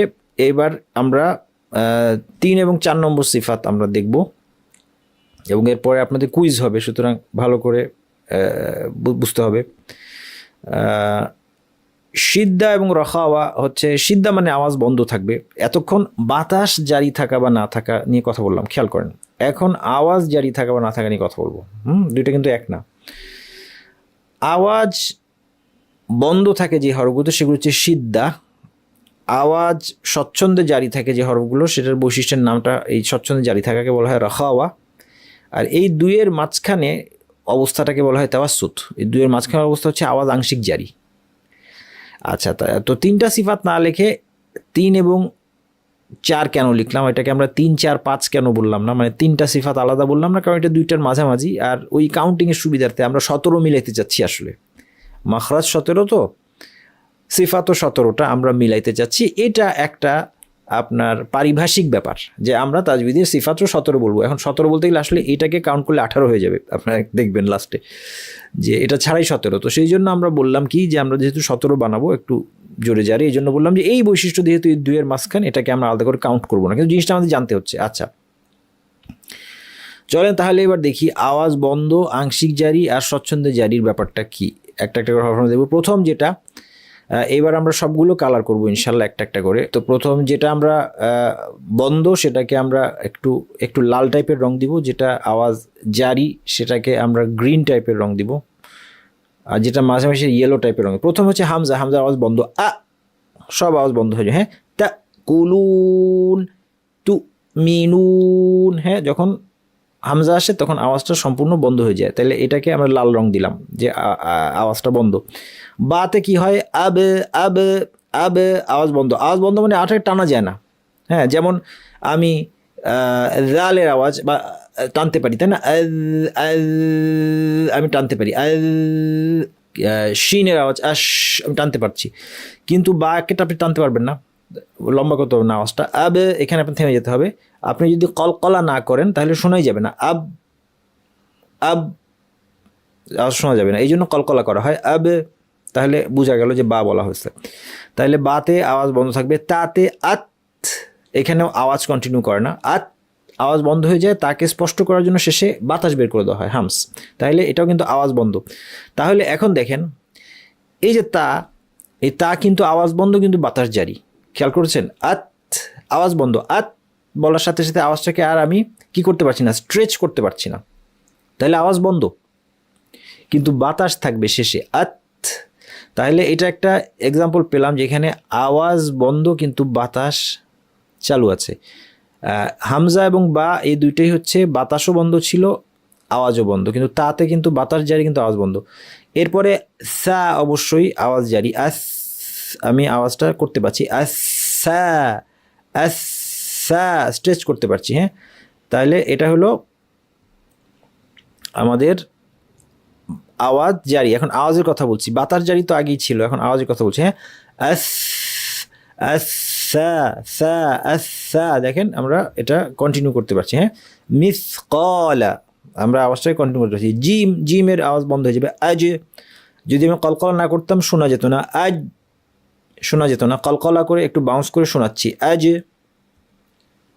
হাতে আওয়াজ জারি, বাতাস যেমন জারি তেমনি আওয়াজও জারি, আমরা এই জন্য আওয়াজটা স্ট্রেচ করতে পারি, আর রহমানির রহিম স্ট্রেচ করতে পারছি। হ্যাঁ, খতে আওয়াজ জারি বাতাস জারি, আখ আখ। তারপরে দালে আওয়াজ বন্ধ। হ্যাঁ, যদি বাউন্স না করতাম কলকলা না করতাম শোনা যেত না, আদ কলকলা না করলে শোনা যেত না। হ্যাঁ, কারণ আওয়াজটাকে টানা যায় না, আদ বাউন্স করে আমি শোনাই, আদে আদে কলকলা করার মাধ্যমে আমি এটা শোনাচ্ছি, তাহলে এটা আওয়াজ বন্ধ। জালের আওয়াজ জারি, আমি স্ট্রেচ করতে পারছি আওয়াজটা, কিন্তু বাতাস বন্ধ, আওয়াজ জারি কিন্তু বাতাস বন্ধ। দেখেন তাহলে এই জাল হচ্ছে আওয়াজ জারি কিন্তু বাতাস বন্ধ। একটু আগে তা ছিল আওয়াজ বন্ধ কিন্তু বাতাস জারি, তাহলে দুই রকমই আছে। তাহলে চারটা কম্বিনেশন হতে পারে, তাই না? চারটা কম্বিনেশন কি হতে পারে, আওয়াজ জারি বাতাস জারি এরকম অনেক পাওয়া যাবে, যেমন সা, যেমন খ, যেমন হা, এগুলো সব আওয়াজ জারি বাতাস জারি। 2 নম্বর হচ্ছে আওয়াজ বন্ধ বাতাস জারি, যেমন তা আত, এটা আমরা পেলাম। এরপর হচ্ছে আওয়াজ জারি বাতাস বন্ধ, যেমন এটাও আমরা পেলাম, আওয়াজ জারি বাতাস বন্ধ। লাস্ট হচ্ছে আওয়াজ বন্ধ বাতাস বন্ধ, এটাও আমরা পেয়েছি, যেমন বা আবে অথবা হামজা আওয়াজ বন্ধ বাতাস বন্ধ, তাহলে সব রকম কম্বিনেশনই আছে। আচ্ছা, এরপর রতে কি হচ্ছে, এইবার আসেন, এটা হচ্ছে আমার প্রথম তাওয়াসসুতের হরফ অর্থাৎ আংশিক জারি। এখানে কি হচ্ছে ব্যাপারটা দেখেন, যে র উচ্চারণের সময় আমরা বলেছি যে র কোথা থেকে হয়, তরফুল লিসান, জিহ্বার শীর্ষ থেকে একটু ভিতরের অংশ মাড়িতে লাগিয়ে এরকম একটা অবতল শেপ হবে, কনকেভ শেপ হবে, মাঝখানে একটু ফাঁকা থাকবে, এই ফাঁকা দিয়ে ধাক্কাধাক্কি করে আওয়াজ বের হবে। হ্যাঁ, তার মানে আওয়াজটা স্বচ্ছন্দে বের হতে পারে না, ওই ফাঁকা, এই জিহ্বার সামনে একটু ফাঁকা থাকে। আর আর এগেইন আপনাদের এটা নিয়ে দুশ্চিন্তা দরকার নেই আমার ফাঁকা আছে কি নাই, আপনি সাধ্যমতো টিচার কাছ থেকে শুনে আওয়াজটা ঠিক মতো করার চেষ্টা করবেন, কারণ এখানে আপনি দেখতে পারবেন না যে আপনার ফাঁকা আছে। এটা এক্সপার্টরা গবেষণা করে বের করেছেন। আর আর আর আর প্রথমে একটু কাঁপবে, তারপর কাঁপুনিটা বন্ধ হয়ে যাবে, আর আর আর। তাহলে আওয়াজটা স্বচ্ছন্দে প্রভাবিত হতে পারছে না, কারণ আওয়াজটা ওই যে এই যে জিহ্বা, আওয়াজটা সে জিহ্বার এই ছোটো প্যাসেজটা, সরু প্যাসেজ দিয়ে বেরোতে গিয়ে ধাক্কাধাক্কি করছে, সেই জন্য আমরা এটা বলছি এটা আওয়াজ প্রবাহিত কিন্তু আংশিক প্রবাহিত, এইটা বৈশিষ্ট্য হচ্ছে তাওয়াসসুত। জাতে আওয়াজ প্রবাহিত, আজ, সিনে আওয়াজ প্রবাহিত, আস, শিনে আশ, সদে আস, এগুলি সবই আওয়াজ প্রবাহিত। বদে এখানে একটা আপনার কনফিউশন হবে, বদ আপনাদের মনে হতে পারে যে এটাকে আংশিক প্রবাহিত বললে ভালো হতো, কারণ আমার বুকের বাতাসটা যেহেতু জিহ্বাটা সম্পূর্ণ তালুতে লেগে গেছে, তালু সিল হয়ে গেছে, ভিতরে বাতাসটা ঠেলে বের হয়ে আসতে যাচ্ছে কিন্তু বের হতে পারছে না, ফলে এটার আওয়াজকে আসলে কন্টিনিউ করা যায় না। তাহলে কেন এখন দেখেন এটাকে রাখাওয়া বলা হচ্ছে এটার আওয়াজ প্রবাহিত। কেন বললেন আলেমরা এটা প্রবাহিত? তার কারণ হচ্ছে যে এই যে বাতাস আটকে যাচ্ছে আমার জিহ্বার এখানে, এইটা যদি না থাকতো তাহলে বদের আওয়াজটা আরও অনেকক্ষণ করা যেত। অর্থাৎ বদ এমন একটা হরফ যার আওয়াজটা দীর্ঘায়িত হওয়ার যোগ্য, এই জন্য তারা বললেন এটা আওয়াজ জারি। বুঝতে পারছেন? কিন্তু দীর্ঘায়িত করা যায় না আমাদের নিঃশ্বাসের কষ্টের কারণে। আমরা এটা করতে পারি না চাইলেও, কারণ এখন বাতাসটা আমার ছেড়ে দিতে হচ্ছে। কিন্তু যদি বাতাস ছেড়ে দেওয়ার এই ঝামেলাটা না থাকতো তাহলে বদের আওয়াজটাকে আমরা স্ট্রেচ করতে পারতাম। এই কারণে আলেমগণ এটাকে রাখাওয়া বলেছেন, এটার আওয়াজকে জারি বলেছেন। তয়ের আওয়াজ বন্ধ, আত, তাইলে ত হচ্ছে সিদ্ধার হরফ। হ্যাঁ, আমরা আরবি টার্মগুলো এতক্ষণ খুব একটা বলি নাই, এখন থেকে একটু বলি যে তাহলে আওয়াজ বন্ধ থাকলে এটাকে আমরা বলি সিদ্ধা, এই বৈশিষ্ট্যটাকে বলি সিদ্ধা। আওয়াজ জারি থাকলে বলি রাখাওয়া, আংশিক জারি থাকলে বলি তাওয়াসসুত। তাহলে এখন পর্যন্ত আমরা সিদ্ধার হরফ কি কি পেলাম? হামজা, বা, তা, জিম, দাল এবং ত, এগুলো সিদ্ধা। ত আওয়াজ বন্ধ হয়ে যায়, বাউন্স করি, কলকলা করি শোনানোর জন্য। রাখাওয়ার হরফ কি কি পেয়েছি যেগুলো আওয়াজ স্বচ্ছন্দে জারি? সা, আস, হা, আহ, খ, আখ, আজ, আস, আশ, আস, আদ, এগুলো সব জারি। আংশিক জারি একটা পেয়েছি এখন পর্যন্ত, আরও পাবো সামনে ইনশাল্লাহ। তাওয়াসসুত পেয়েছি একটা, রাখাওয়া পেয়েছি এগুলো 1 2 3 4 5 6 7 8 9। আচ্ছা, এরপর এর আওয়াজ জারি থাকবে, আল-যালিমিন ওয়া মা লিয-যালিমিন ফি যুলুমাত। যেমন আপনি সিন হলে আপনি বলতেন, ধরা যাক ফিস বলতেন, ফিস, এরকম এটাকে ফি আওয়াজটাকে কন্টিনিউ করতে হবে। হ্যাঁ, যেমন ফিসা বলতেন অথবা লিসা বলতেন, লিসা ইলিন, এরকম লিমিন, দেখেন কন্টিনিউ করতেছে আওয়াজটা। আইনের আওয়াজটা তাওয়াসসুত, কারণ এখানে গলায় সংকীর্ণতা তৈরি হয়, সংকীর্ণ জায়গা দিয়ে আওয়াজটা স্বচ্ছন্দে বের হতে পারে না, আংশিক জারি, এই জন্য আমরা এটাকে বলছি তাওয়াসসুত, আংশিক জারি। আচ্ছা, এরপরে গয়নের আওয়াজ জারি থাকবে। অনেকে গয়নটাকে সিদ্ধা করে ফেলেন, শক্ত করে ফেলেন। হ্যাঁ, এই জন্য বলেন মাগদুবি। ভুলটা কি? ভুল ছাত্রকে ধরে দিবেন যে এটা সিদ্ধা করে ফেলেছো, তুমি সিদ্ধা না, রাখাওয়া করো, সফট রাখো যেন আওয়াজটা জারি থাকে। মাখরাজে জিব্বাটাকে সফট রাখো যেন আওয়াজ জারি থাকে। ফায়ের আওয়াজ জারি, আফ। কফের আওয়াজ বন্ধ, আক শক্ত, ক, কু, তি আওয়াজটাকে স্ট্রেচ করা যায় না। আক যখন আমরা বলি বাউন্স করি, কলকলা করে শোনাই, নয়তো শোনাইতে পারতাম না, আক শোনা যেত না, কলকলা করি যেন শোনা যায়। আক, আক এটাও শক্ত, এখানে শেষে বাতাস বের করি যেন শোনা যায়, তায়ের মতো। সিদ্ধা, কফ সিদ্ধা, ক্যাফও সিদ্ধা। এরপরে লাম হচ্ছে আল, এটা হচ্ছে আংশিক প্রভাবিত, কারণ এখানেও জিহ্বার সামনাটা লেগে যাচ্ছে তালুতে, তরাফুল লিসান লেগে যাচ্ছে এবং সাউন্ডটা সাইড দিয়ে যেতে হচ্ছে, আংশিক মানে বাধা পেয়ে যাচ্ছে, সাউন্ডটা বাধা পেয়ে সাইডে সরে যাচ্ছে, আল, এই জন্য এটাকে আলেমরা বলছেন এটা তাওয়াসসুত। মিমটাও তাই, মিমের দুইটা অংশ, একটা হচ্ছে মুখের অংশ, একটা হচ্ছে নাক দিয়ে গুন্না। মিম বলার পরে দুই ঠোঁট লেগে যায়, শুধু নাক দিয়ে গুন্নাটা জারি থাকে, এই জন্য এটা আংশিক জারি, অর্থাৎ দুইটা পথের একটা পথ বন্ধ হয়ে গেছে। মুখ বন্ধ, নাক দিয়ে আওয়াজ যাচ্ছে, এই জন্য এটাকে আংশিক জারি বলা হচ্ছে। আন, এটাও তাই, আন জিহ্বাটা গিয়ে মাড়িতে লেগে যাচ্ছে, এখান দিয়ে আওয়াজটা, মুখ দিয়ে আওয়াজটা একটু বাধা পাচ্ছে কিন্তু নাক দিয়ে জারি থাকছে, সেই জন্য এটাও আংশিক জারি। এটার আওয়াজ স্বচ্ছন্দে জারি, আউ আওয়াজ স্বচ্ছন্দে জারি, রাখাওয়া, আই স্বচ্ছন্দে জারি, আওয়াজ রাখাওয়া। তাহলে এই হচ্ছে আওয়াজের ভিত্তিতে আমরা তাহলে কি পেলাম, সিদ্ধা আওয়াজ জারি থাকা বা বন্ধ থাকার ভিত্তিতে হরফগুলো তিন প্রকার। আওয়াজ বন্ধ থাকলে হরফগুলোকে, এই আওয়াজ বন্ধ থাকা বস্তুকে সিদ্ধা বলা হয়। এই হরফগুলো হচ্ছে সিদ্ধার হরফ 8টি। মনে রাখার জন্য একটা ফর্মুলা, আজিদ, কাতিন বা ক্যাত, হামজা, জিম, দাল, কাফ, ত বা ক্যাফ, তা। আগের স্লাইডে এখানে আপনি দেখতে পারেন এগুলোই আছে। এটাকেই আমরা 1 2 3 4 5 6 7 8 এই 8টাকে এখানে সাজিয়ে ইমাম জাজারি বলেছেন, মাহমুসুহা ফাহাসাহু শাখসুন সাকাত শাদীদুহা লাফযু আজিদ কাতিন বাকাত। এটা দিয়ে মনে রাখতে সুবিধা।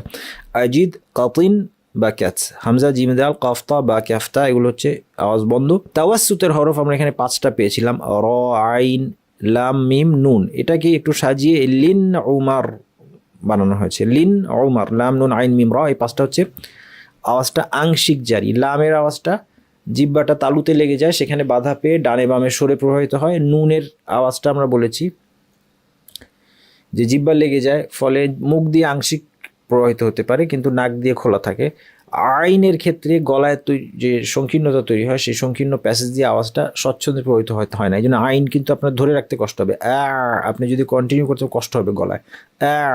মিমটা, মিম যখন বলি ঠোঁট বন্ধ হয়ে যাচ্ছে, নাক দিয়ে শুধু গুন্নাটা জারি আছে। এবং র যখন বলি আর, জিব্বার শীর্ষে যে ছোট্ট ফাঁক আছে সেই ফাঁকগুলো আওয়াজটা ধাক্কাধাক্কি করে প্রবাহিত হয়, এই জন্য আংশিক প্রবাহিত। লিন ওমার। বাকিগুলো হচ্ছে স্বচ্ছন্দে জারি। আওয়াজ স্বচ্ছন্দে জারি হচ্ছে বাকি হরফগুলোর, যেগুলো আমরা দেখেছি অনেক আছে, ফা, আফ, যাল, আল, জা, আজ, সিন, আস, শিন, আশ ইত্যাদি।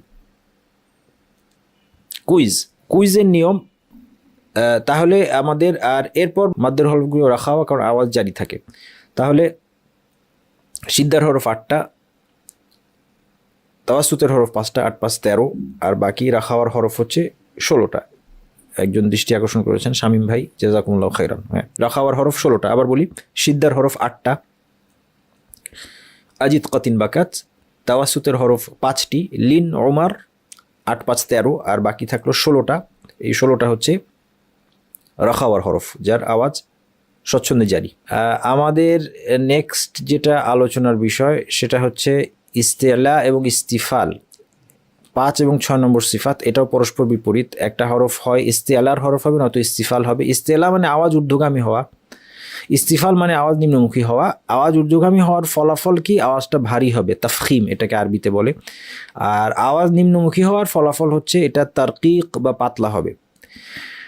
আওয়াজ ঊর্ধ্বগামী, যেটা ঊর্ধ্বগামী হওয়ার কারণে ভারী হরফ হচ্ছে 7টি, খুসা, দগ, তিন, কিল। এখানে কি হয় দেখেন, এই যে যেমন কফ যখন আমরা বলছি কলা, কলা, জিব্বার শেপটা এমন হয়, সাধারণত জিব্বার পেছনটা, সাধারণত না অবশ্যই জিব্বার পেছনটা উঠে যায়, এবং অনেক সময় মাঝখানটা উঠতে পারে। জিব্বার পেছন এবং মাঝখান উঠে গিয়ে আওয়াজটাকে উপরের দিকে ঠেলে দিচ্ছে, আর উপরের দিকে ঠেলে দেওয়ার ফলে সেখানে ধাক্কা খেয়ে যখন আওয়াজটা ফিরে আসে, এই দুই দিকের আওয়াজের ইন্টারপোলেশন, কথাটা ঠিক কিনা আমি জানি না, মানে এই দুইটার কারণে এক ধরনের রেজোনেন্স হয়, যে একই আওয়াজটা যখন আবার ফিরে আসে তখন আওয়াজটা ভারী হয়ে যায়। এটা হচ্ছে এই জন্য এই আওয়াজগুলো ভারী হয়। হ্যাঁ, আর বাকি যেগুলো যেমন কাফের আওয়াজ, ক্যা যখন আমরা বলছি পাতলা আওয়াজ, কেন দেখেন এমনভাবে জিব্বাটা আছে যে আওয়াজটা নিচের দিকে চলে যাচ্ছে, কাজেই তালুতে বাড়ি খেয়ে আবার ফিরে আসছে না, ফলে আওয়াজটা ভারী হবে না। সুতরাং আমরা যদি কোথাও এমন কোনো জায়গায় যাই যেটার উপরটা গম্বুজ শেপ, তখন সেখানে আমরা কথা বললে আমাদের আওয়াজটা, আমাদের স্বরটা ভারী হয়ে শোনা যায়, এই একই কারণে। তাহলে 7টি হরফ, খ, সাদ, দাদ, গাইন, ত, কফ, য, এই 7টির আওয়াজ ঊর্ধ্বগামী, এই জন্য ভারী। ঊর্ধ্বগামী আপনি হরফগুলো উচ্চারণ সময় কল্পনা করবেন আপনি আওয়াজটাকে উপরে ঠেলে দিচ্ছেন, তাহলে ভারী হয়ে যাবে। ঠোঁট গোলের সাথে কোনো সম্পর্ক নেই, এটা মনে রাখবেন। হ্যাঁ, খ ঠোঁটের শেপ হচ্ছে হরকতের উপর, জবর জের না পেশ। খ যেমন বা বললে ঠোঁট যেরকম শেপ, খ বললেও একই শেপ। হ্যাঁ, তারপরে তা বললে যেরকম শেপ, ক বললেও একই শেপ। কো বলবো না, কো ঠোঁট গোল করলে কো হয়ে যাবে, এটা ভুল। খো হয়ে যাবে, এটা ভুল। গো হয়ে যাবে, এটা ভুল। হ্যাঁ, দো হয়ে যাবে, এটা ভুল। এরকম না, দ, ক, খ, হ্যাঁ ঠোঁট ফাঁকা করে বলবেন। ভ তাহলে এগুলো ভারী বা ঊর্ধ্বগামী, আওয়াজ ঊর্ধ্বগামী। আওয়াজ ঊর্ধ্বগামীটা হচ্ছে বৈশিষ্ট্যের নাম, ইস্তিআলা আরবিতে। আর এর ফলে কি হয়? ভারী হয়। সহজ করে আপনারা এগুলো ভারী হরফ বললে কোনো দোষ নাই। 7টা হরফকে ইমাম ইবনুল জাযারি সাবু ওয়া সাবউল মিন খুসসাদাগতিন কিদ হাসার, তিনি ছড়ার মধ্যে নিয়ে এসেছেন এইভাবে, খুসসাদাগতিন কিদ মনে রাখলে মুখস্থ থাকবে। আর এটা ছাড়াও আপনি মনে রাখতে পারেন সাদ দ ত ভ, পরপর 4টা আছে আলফাবেটে, সাদ দ ত ভ ভারী, গাইন এবং খ কণ্ঠনালীর শীর্ষে, এবং কফ যেটা হচ্ছে জিহ্বার শেষাংশে। এই 7টা হচ্ছে ভারী হরফ, বাকিগুলো পাতলা। এখানে দেওয়া আছে, যেমন আমরা যখন হামজা বলছি পাতলা, হ্যাঁ, অ বলি না আমরা, বা আমরা ব বলি না, হ্যাঁ, ব ভুল, বা তা সা, হ্যাঁ, আমরা স বলি না, জ বলি না, যা হা, কিন্তু খ বলি, খা বলি না, খা এটা হচ্ছে পাতলা, এটা ঠিক না, খ ভারী, দা পাতলা, দা। র এর ব্যাপারটা পরে আসছি, র এখানে নাই কেন, র ভারী আমরা শিখে আসছি, এটাকে আমি পরে বলছি। জা সা পাতলা, শা স ভারী, হ্যাঁ, স ব ভারী, দা দা এরকম না, ব ত এরকম না, ত ভারী, হ্যাঁ, দা এরকম না, পাতলা, গ ভারী, গা না, হ্যাঁ, ফা পাতলা, কফ ভারী, কলা ভারী, বাকিগুলো পাতলা, ক্যা লা মা না হা ওয়া ইয়া এগুলো পাতলা। আচ্ছা, কিছু হরফ আছে এগুলো ক্ষেত্র বিশেষে ভারী হয়, যেমন আলিফ, লাম এবং র, এই 3টা এখন আমরা বলবো। আলিফ, লাম, র ক্ষেত্র বিশেষে ভারী, সবসময় ভারী হয় না, কিন্তু কখনো ভারী হয়। কিভাবে? আলিফ দেখেন, প্রথমে আলিফের পূর্বের হরফ ভারী হয়ে আলিফও ভারী হবে, যেমন ওয়ালা বলিন, এখানে ব যেহেতু ভারী, আগের হরফটা ভারী, এই জন্য আলিফটাও ভারী। ব, কেউ যদি বলে বয়, তাহলে কি করলো? বয় শুনতেও খারাপ লাগে, বটাকে ভারী করেছে কিন্তু আলিফটাকে পাতলা করে ফেলছে, এটা ঠিক না। আলিফের আগের হরফ ভারী হলে আলিফ ভারী হয়ে যাবে, ব। তারপর দেখেন এইখানে আলিফের আগের হরফ কি আছে? দাল, দাল পাতলা, তাহলে আলিফটা পাতলা, দাবাহ, দাল পাতলা বলে আলিফ পাতলা, এখানে আলিফটা ভারী, তাহলে আলিফটা কখনো ভারী হয়। এখানে আরেকটা উদাহরণ দেখেন, সদ আছে ভারী হরফ, এই জন্য এটা কি হবে? আলিফটা ভারী হবে, বা বা পাতলা, বা ভারী আলিফ সহ, বা ইর, কিন্তু সিনের পরে আলিফ আছে, এটা পাতলা হবে, কারণ সিন পাতলা। লিসাইলিন, কেউ যদি বলে লিসাইলিন, ভুল হবে, তাই না? লিসাইলিন, কিন্তু এটাকে বলতে হবে বা ইর, আলিফটাকে ভারী করে বলতে হবে। মোট কথা এটা খুব সহজ, এটা এমনিতেই হবে। বলা বলিন, বদের আওয়াজটা যেহেতু উপরে ঠেলছিলেন, এরপরে আলিফ যেটা এক্সটেনশন মাদ, এটা তখনও আওয়াজটাকে উপর দিকে ঠেলতে থাকবেন, হ্যাঁ, এটা বলাটাই বরং সহজ, এটা পাতলা করাই কঠিন। তাহলে আগে ভারী হরফ থাকলে আলিফটা ভারী হয়ে যায়, তাহলে 7 প্রকার আলিফ ভারী হবে। আলিফের আগে যদি খুসসাদাগতিন কিদ এই 7টা হরফের কোনটা থাকে, তাহলে আলিফটা ভারী হবে। তাহলে এটা হচ্ছে কখনো। আচ্ছা, এরপর আসেন 2 নম্বর হরফ যেটা কখনো ভারী হয়, হচ্ছে লাম। লাম কখন ভারী হয়? আল্লাহ শব্দের লাম, শুধুমাত্র আল্লাহ শব্দের লাম ভারী হবে যদি আগে জবর বা পেশ থাকে, যেমন হুয়াল্লাহু, ল, এটা হচ্ছে ভারী লাম, ল পাতলা, লা ল এটা হচ্ছে ভারী, হ্যাঁ। হুয়াল্লাহু সায়ুতিনাল্লাহু, হ্যাঁ, আগে কি আছে? জবর, পেশ থাকলেও ভারী। ওয়া ইয ক্বালুল্লাহুম্মা ওয়াযকুরুল্লাহা, ভারী হবে, হ্যাঁ। আগে জের থাকলে পাতলা হবে, বিসমিল্লাহ, মিল পাতলা, হ্যাঁ, বিল্লাহ, বিসমিল্লাহ না, হ্যাঁ, বিসমিল্লাহ ভুল, বিসমিল্লাহ। আফিল্লাহি, কেউ যদি বলে আফিল্লাহি, ভুল, আফিল্লাহি। কুলিল্লাহুম্মা, আল্লাহুম্মার কিন্তু এটাও কিন্তু আল্লাহ, আল্লাহুম্মা শব্দটাও কিন্তু শুরুটা আমাদের স্রষ্টার নাম আল্লাহ, তো এই জন্য আল্লাহ এবং আল্লাহুম্মা এই শব্দগুলোতে একই নিয়ম। লামটা ভারী হবে যদি পূর্বে কি থাকে? জবর বা পেশ। পাতলা হবে যদি পূর্বে জের থাকে। র এর উপর আমরা স্বতন্ত্র ক্লাস নিব, র কখন ভারী কখন পাতলা, এটার নিয়মটা একটু জটিল না, সহজ হয়ে যাবে ইনশাল্লাহ, আমরা একটু পড়লে, এটা আলাদা ক্লাসে আমরা পড়বো ইনশাআল্লাহ। আচ্ছা, এরপর 7 এবং 8 নম্বর সিফাত, ইতবাক এবং ইনফিতাহ। ইতবাক মানে জিহ্বা এবং তালুর মাঝে আওয়াজ চাপা পড়া, এর ফলাফল হচ্ছে হরফটা বেশি ভারী হবে। এরকম হরফ 4টা, স, দ, ত, জ। বাকিগুলো হচ্ছে আওয়াজ চাপা পড়ে না, ফলে বেশি ভারী হয় না, ভারী হতে পারে কিন্তু বেশি ভারী হবে না। এবং এই হরফ হচ্ছে বাকি 4টা বাদে বাকিগুলো। আচ্ছা, জিহ্বার পেছনটার সাথে মাঝখানটা যখন উঠে যায়, পেছনটা এবং মাঝখানটা, তখন এই আওয়াজটা দেখেন, এটা হচ্ছে ও, কারণ এটা মাখরাজ কই, দেখেন মাখরাজ দেখে বুঝতে পারবেন।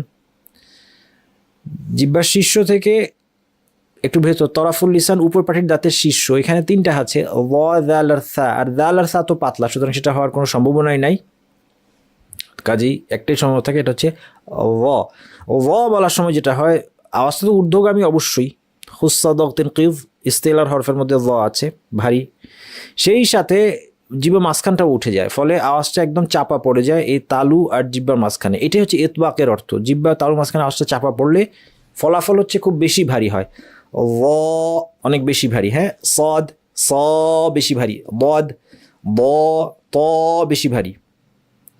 কিন্তু এমন হরফ আছে যেটা ভারী কিন্তু বেশি ভারী, যেমন কফ, ক, ক, এটা ভারী কিন্তু আওয়াজটা চাপা পড়ে না, এই জন্য বেশি ভারী না। ক এর তুলনায় খ, গ এগুলো বেশি ভারী না, এগুলো ভারী কিন্তু বেশি ভারী না, কিন্তু এর তুলনায় ব বেশি ভারী, হ্যাঁ, ক, হ্যাঁ, বেশি ভারী। তাইলে এই হচ্ছে আমাদের ইতবাক এবং ইনফিতাহ। তাহলে মাত্র 4টা হরফ আছে, স, দ, ত, মনে রাখা সোজা। এই 4টার বৈশিষ্ট্য হচ্ছে ইতবাক। ইতবাকের বৈশিষ্ট্য হওয়ার মানে কি, তালু এবং জিহ্বার মাঝখানে আওয়াজটা চাপা পড়ে, ফলে কি হয়, বেশি ভারী আওয়াজ হয়। আর বাকি যে 4টা বাদে বাকি সব হচ্ছে ইনফিতাহ। এবং ইনফিতাহের মধ্যে, ইনফিতাহ মানে আওয়াজ চাপা না পড়া, এবং ইনফিতাহের মধ্যে কিন্তু ভারী হরফও আছে, যেমন কফ ভারী কিন্তু বেশি ভারী না, আওয়াজ চাপা পড়ে না। খ, গইন ভারী কিন্তু বেশি ভারী না, কারণ আওয়াজ চাপা পড়ে না। ইজলাক এবং ইসমাত, এই 2টা বৈশিষ্ট্য 9 এবং 10 ইমাম ইবনুল জাযারি উল্লেখ করেছেন। এই 9 এবং ইজলাক এবং ইসমাত বৈশিষ্ট্য দুটো আসলে তাজবিদের সাথে সম্পর্ক নাই, তাজবিদের সাথে সম্পর্ক নাই, কিন্তু তিনি উল্লেখ করেছেন, আমরা এই জন্য বলছি। ইজলাক হচ্ছে জিহ্বা অথবা ঠোঁটের প্রান্ত থেকে সহজে উচ্চারিত হওয়া, জিহ্বা বা ঠোঁটের প্রান্ত থেকে উচ্চারিত হয় এবং সহজে উচ্চারিত হয়। ফাররা মিন লুব 6টা, ফা, র, মিম, নুন, লাম, বা। 6টা বাদে বাকি যেগুলো আছে সেগুলো হচ্ছে ইসমাত। ইসমাত মানে 3-এর অধিক মূল হরফ বিশিষ্ট শব্দে এককভাবে না আসা। বাকিগুলো, এটা হচ্ছে আরবি শব্দ প্রকরণ সরফের সাথে সম্পৃক্ত, অর্থাৎ যদি আরবি যে কোনো শব্দের কিছু মূল হরফ থাকে, মূল হরফ 3টা অথবা 3-এর বেশি হতে পারে, যদি 3-এর বেশি হয়, মূল হরফ যদি কোনো একটা শব্দের 3-এর বেশি হয়, তাহলে সেখানে এই ইসমাতের হরফগুলো এককভাবে আসে না, এর সাথে অন্য কোনো, অর্থাৎ এই 6টার একটা আসবেই। এই জন্য এটাকে নাম দেওয়া হয়েছে ইসমাত।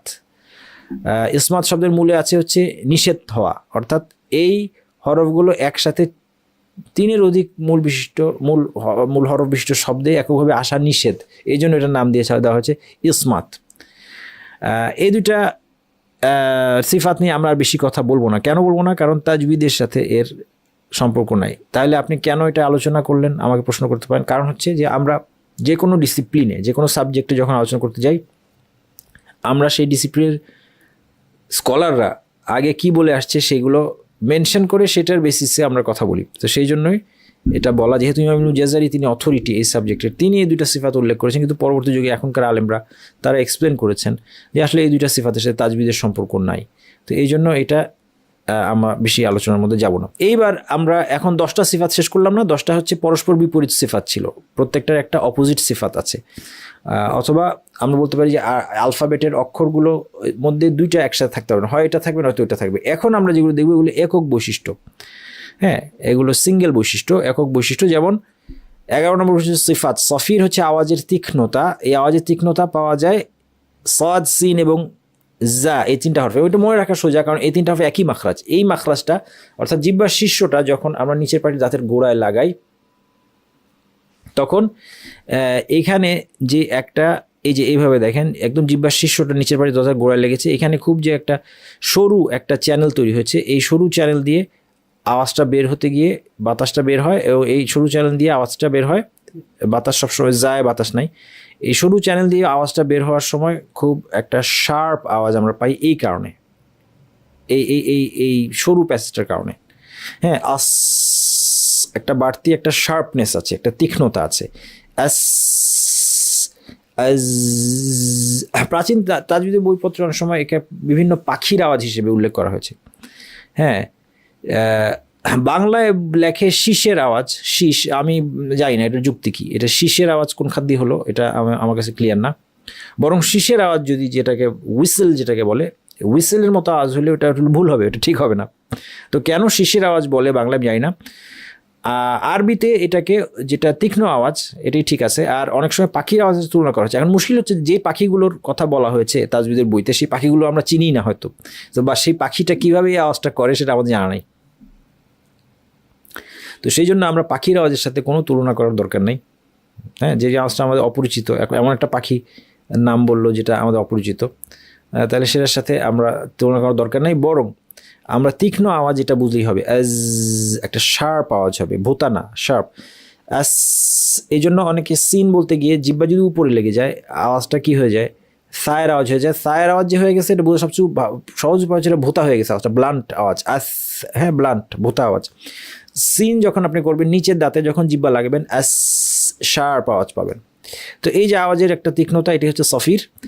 কলকলা হচ্ছে সুকুন বিশিষ্ট শব্দের ক্ষেত্রে কলকলা হবে, সুকুন বিশিষ্ট হরফের মাখরাজে শব্দের প্রকম্পন, শব্দ কেঁপে যাওয়া, এটা হচ্ছে কলকলা।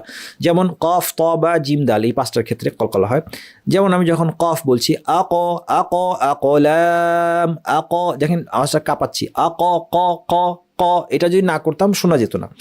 কলকলার পারপাস হচ্ছে শোনানো। আমি যদি আক লাম বলতাম, কফের মাখরাজে জিব্বা লাগিয়েছি কিন্তু আওয়াজ শোনা যায় না, শোনানোর জন্য কি করলাম, এখানে একটু আওয়াজটা একটু ঝাঁকি দিলাম, আক আক আকলাম, ইত ইত আম, একই ব্যাপার। ইত আম বললে শুনতে পারতেন না আপনার তয়ের আওয়াজ, ইত বলায় শুনতে পেলেন, ইত আম আজমাইন, ইব্রাহিম, যদি ইব্রাহিম বলতাম শুনতে পেতেন না, ইব্রাহিম, আহাদ আহাদ, শেষে যদি আমি একটু কম্পন না করতাম শুনতে পেতেন না। এই কম্পনটাকে বলা হচ্ছে কলকলা, অর্থাৎ সুকুন বিশিষ্ট হরফের মাখরাজে শব্দের প্রকম্পন।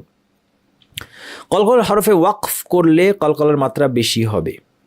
হ্যাঁ, যেমন এখানে যখন আমরা আকলাম বললাম, এই যে কফ এটা মাঝখানে ছিল, এখানে ওয়াকফ করিনি, আমরা থামি নাই। ইত এটাও মাঝখানে, আজে মাঝখানে ছিল, ইবে মাঝখানে ছিল, ইবে রহিম, আহাদ এটা লাস্টে ছিল। লাস্টে আসলে যেখানে ওয়াকফ করি যদি আমি, তখন এখানে আওয়াজটা একটু বেশি, মাত্রাটা বেশি হবে, কলকলার মাত্রাটা বেশি হবে। যেমন এখানে যদি আমরা থেমে যাই, তাব্বাত ইয়াদা আবি লাহাবিন ওয়া তাব, এখানে কলকলাটা বেশি হবে। মা আগনা আনহু মালুহু ওয়া মা কাসাব, এখানেও কলকলাটা একটু বেশি হবে। ইব্রাহিমের বাটা মাঝখানে ছিল, এখানে যে কলকলা তার চেয়ে লাস্টে বাটা থাকায় কলকলাটা বেশি হবে। এর মধ্যে আবার এই দুটোর মধ্যে পার্থক্য আছে কিনা, যেটা লাস্টে তাসদিদ আর যেটা লাস্টে সাধারণ সুকুন তাসদিদ ছাড়া, এইটা নিয়ে আলেমদের দুইটা মত আছে। কেউ কেউ বলছে এটা এটা সবচেয়ে বেশি, ওয়াতাব এটা সবচেয়ে বেশি, সেকেন্ড হচ্ছে কাসাব, এটা থার্ড হচ্ছে ইব্রাহিম মাত্রা, কলকলার মাত্রা। ওয়াতাব এটা সবচেয়ে বেশি, কাসাব এটা হচ্ছে সেকেন্ড, ইব্রাহিম এটা হচ্ছে সবচেয়ে কম মাত্রা। কেউ কেউ বলছেন যে না, এই ওয়াতাব আর কাসাব এই দুটোর মধ্যে মাত্রা কোনো পার্থক্য নাই। তাহলে দুইটা মত, এগুলো খুঁটিনাটি মতভেদ নিয়ে আমাদের সাধারণ মানুষ আমরা খুব বেশি মাথা ঘামানোর আমাদের প্রয়োজন নাই। 13 নম্বর সিফাত হচ্ছে লিন। লিন অর্থ বিনা কষ্টে সহজে উচ্চারিত হওয়া। ওয়াও এবং ইয়া সাকিন যখন পূর্বের হরফে জবর থাকে, তখন এই ইয়া সাকিন পূর্বে জবর, ওয়াও সাকিন পূর্বে জবর। ইয়া সাকিনের পূর্বে যদি জের থাকতো এটা কি হতো, মাদ্দের ইয়া। ওয়াও সাকিনের পূর্বে যদি পেশ থাকতো কি হতো, মাদ্দের ওয়াও। কিন্তু এখানে হচ্ছে দুইটারই পূর্বে জবর আছে, এটাকে বলা হয় লিনের ইয়া এবং লিনের ওয়াও। এই দুটা নরম, খুব বিনা কষ্টে সহজে উচ্চারিত হবে। বাইতুন খাউফুন, বাইতুন খাউফুন, এটা উচ্চারণ করা খুব সহজ, এই জন্য এই বৈশিষ্ট্যের নাম হচ্ছে লিন। 14 নম্বর সিফাত হচ্ছে ইনহেরাফ। এই সিফাতটাও আমার মতে তাজবিদ ঠিক করতে কাজে আসে না। এই সিফাতটা জানলে বোঝা যায় যে হরফের ভুলটা কি হচ্ছে, কিন্তু ঠিক করতে এটা করা যায়, কারণ এটা বলা যাবে না যে তুমি ইনহেরাফ করো। ইনহেরাফ এমনিই থাকবে হরফের মধ্যে, কিন্তু এটা বলা মুশকিল। ইনহেরাফ করো, করে দেখাও ইনহেরাফ। হ্যাঁ, যেমন কলকলা, কেউ যদি পড়ে ইব্রাহিম, ইব্রাহিম বলছে, তখন আমি বলতে পারি আপনার তুমি কলকলা করো, ইব্রাহিম বলো, আক কলকলা করো, হ্যাঁ এটা বলা যাচ্ছে। কিন্তু ইনহেরাফ করো এটা বলা যায় না। আর যেটা বলা যায় না এটা করো, সেটা আসলে তাজবিদ শেখার ক্ষেত্রে খুব একটা কাজে লাগে না, এটা বাস্তবতা। তাইলে এগুলো আপনারা মোটামুটি সংক্ষেপে দেখে যান, বুঝে যান। টিচার যারা আছেন বিশেষ করে আপনাদের জন্য জানা ভালো, আপনার যেহেতু টিচার একটু বেশি জানা ভালো। নিজ মাখরাজ থেকে ঝুঁকে নিকটবর্তী অপর মাখরাজের সাথে যুক্ত হওয়া, এই হরফগুলো ঝুঁকে থাকে। নিজের মাখরাজে সে সোজা হয়ে দাঁড়িয়ে থাকে না, সে একটু ঝুঁকে দাঁড়িয়ে আরেকজনের মাখরাজ, আরেকটা মাখরাজের উপর হেলান দিয়ে দাঁড়িয়ে আছে। এটা হচ্ছে ইনহেরাফ, মানে বাঁকা হয়ে যাওয়া। ওরা বাঁকা হয়ে আছে, মানে এটা বাঁকা করবেন এরকম না, জিনিসটাই বাঁকা। হ্যাঁ, তো এটাকে আপনি যদি এখন বলি আমি যে তুমি ইনহেরাফ করো, এটা ঠিক হবে না।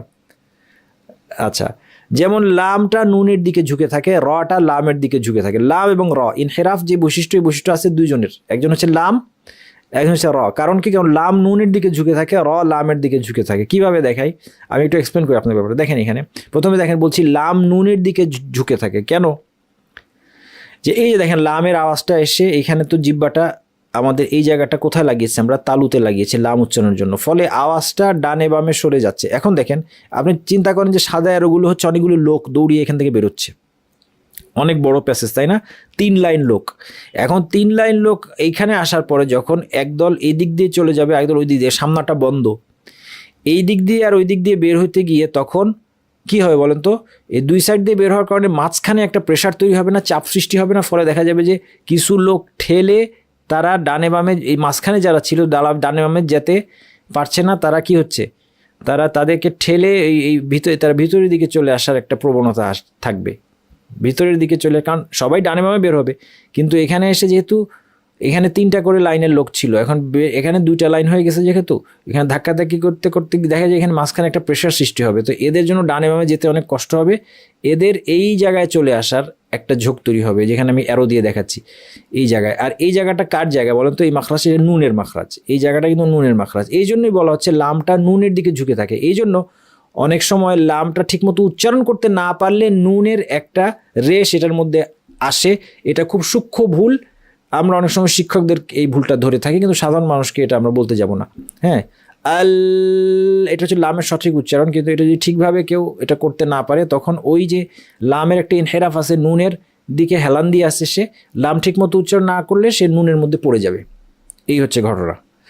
রয়ের ক্ষেত্রে দেখেন এই একই ব্যাপার, লোকগুলো ধাক্কাধাক্কি দৌড় দিয়ে আসছে, 3 লাইন লোক এসে তারপরে মাঝখান দিয়ে বেরোচ্ছে। তা আগেই বলেছি আমরা, র উচ্চারণ সময় মাঝখানে একটা ছোট্ট ফাঁকা থাকে, সেই ফাঁকা দিয়ে যখন ওরা ধাক্কাধাক্কি করে বের হবে, তখন এই যে লোকগুলো, কিছু লোকের ডানে বামে সরে এই যে হলুদ জায়গা আছে এখানে চলে যাওয়ার একটা প্রবণতা থাকবে। এই জায়গাটা কার জায়গা? লামের জায়গা। এই জন্য র লামের দিকে ঝুঁকে যাবে। এই জন্য র অনেকে সঠিকভাবে উচ্চারণ করতে না পারে না। এটা বোঝা যায় যে তারা, যেহেতু র হচ্ছে লামের গায়ে হেলান দিয়ে আছে, যখন ঠিকমতো উচ্চারণ করতে পারবে না, সে লামের ভিতরে পড়ে যাবে। এই জন্য অনেকে অনেক ভালো তেলাওয়াতকারীকে এভাবে পড়তে শোনা যায় যে রয়ের সাথে লামের আওয়াজ শোনা যায়, বিসমিল্লাহির রহমানির রহিম। এটা আপনি অনেক ভালো তেলাওয়াতকারীদেরকে এটা করতে শুনবেন। হ্যাঁ, এটা কিন্তু ভুল। বিসমিল্লাহির রহমানির রহিম, লামের মধ্যে না গিয়ে বলতে হবে। তো এই যে র লামের মধ্যে চলে গেল, এটার কারণ কি? কারণ এই ইনহেরাফের কারণে। কিন্তু শেষ কথা হলো, এটা আমরা বুঝলাম ইনহেরাফটা কি। এটা হচ্ছে এক ধরনের ঝোঁক। মানে লামটা এরকম কাত হয়ে আছে নুনের দিকে, র কাত হয়ে আছে লামের দিকে, এইটুকুই। কিন্তু এটা ইনহেরাফ করো, কোনোদিন ছাত্রকে এটা বলে কোনো লাভ নাই আমার জানা মতে। 15 নম্বর সিফাত হচ্ছে তাকরির। তাকরির হচ্ছে জিহ্বার অগ্রভাগের কম্পন। এটা রয়ের ক্ষেত্রে হবে, কারণ এই যে একটু আগে আমরা ছবিতে দেখেছি যে রয়ের আওয়াজটা যখন এই যে 3 লাইনের লোকগুলো এসে মাঝখান দিয়ে যখন বের হয়ে যাচ্ছে, তখন ধাক্কাধাক্কি করে বেরোচ্ছে, এই জন্য একটা ভাইব্রেশন হবে। কিন্তু এই ভাইব্রেশনটা থাকতে হবে, নাইলে র হবে না। কেউ যদি ভাইব্রেশনকে নাই করে দেয়, এটা ভুল। আল, তাইলে লামের মতো শোনাবে, আল আল, এটা অনেককে শোনা যায় এরকম। আবার কেউ যদি এই ভাইব্রেশন কন্ট্রোল না করে, তখন কি হবে? এই যে সতর্কতা, এই কম্পনের কারণে যেন রয়ের দ্বিরুক্তি না হয়, মানে র যেন মোর দেন 1 না হয়। যদি ভাইব্রেশন কন্ট্রোল না করি কি হবে? আর রহমান, এটা ভুল।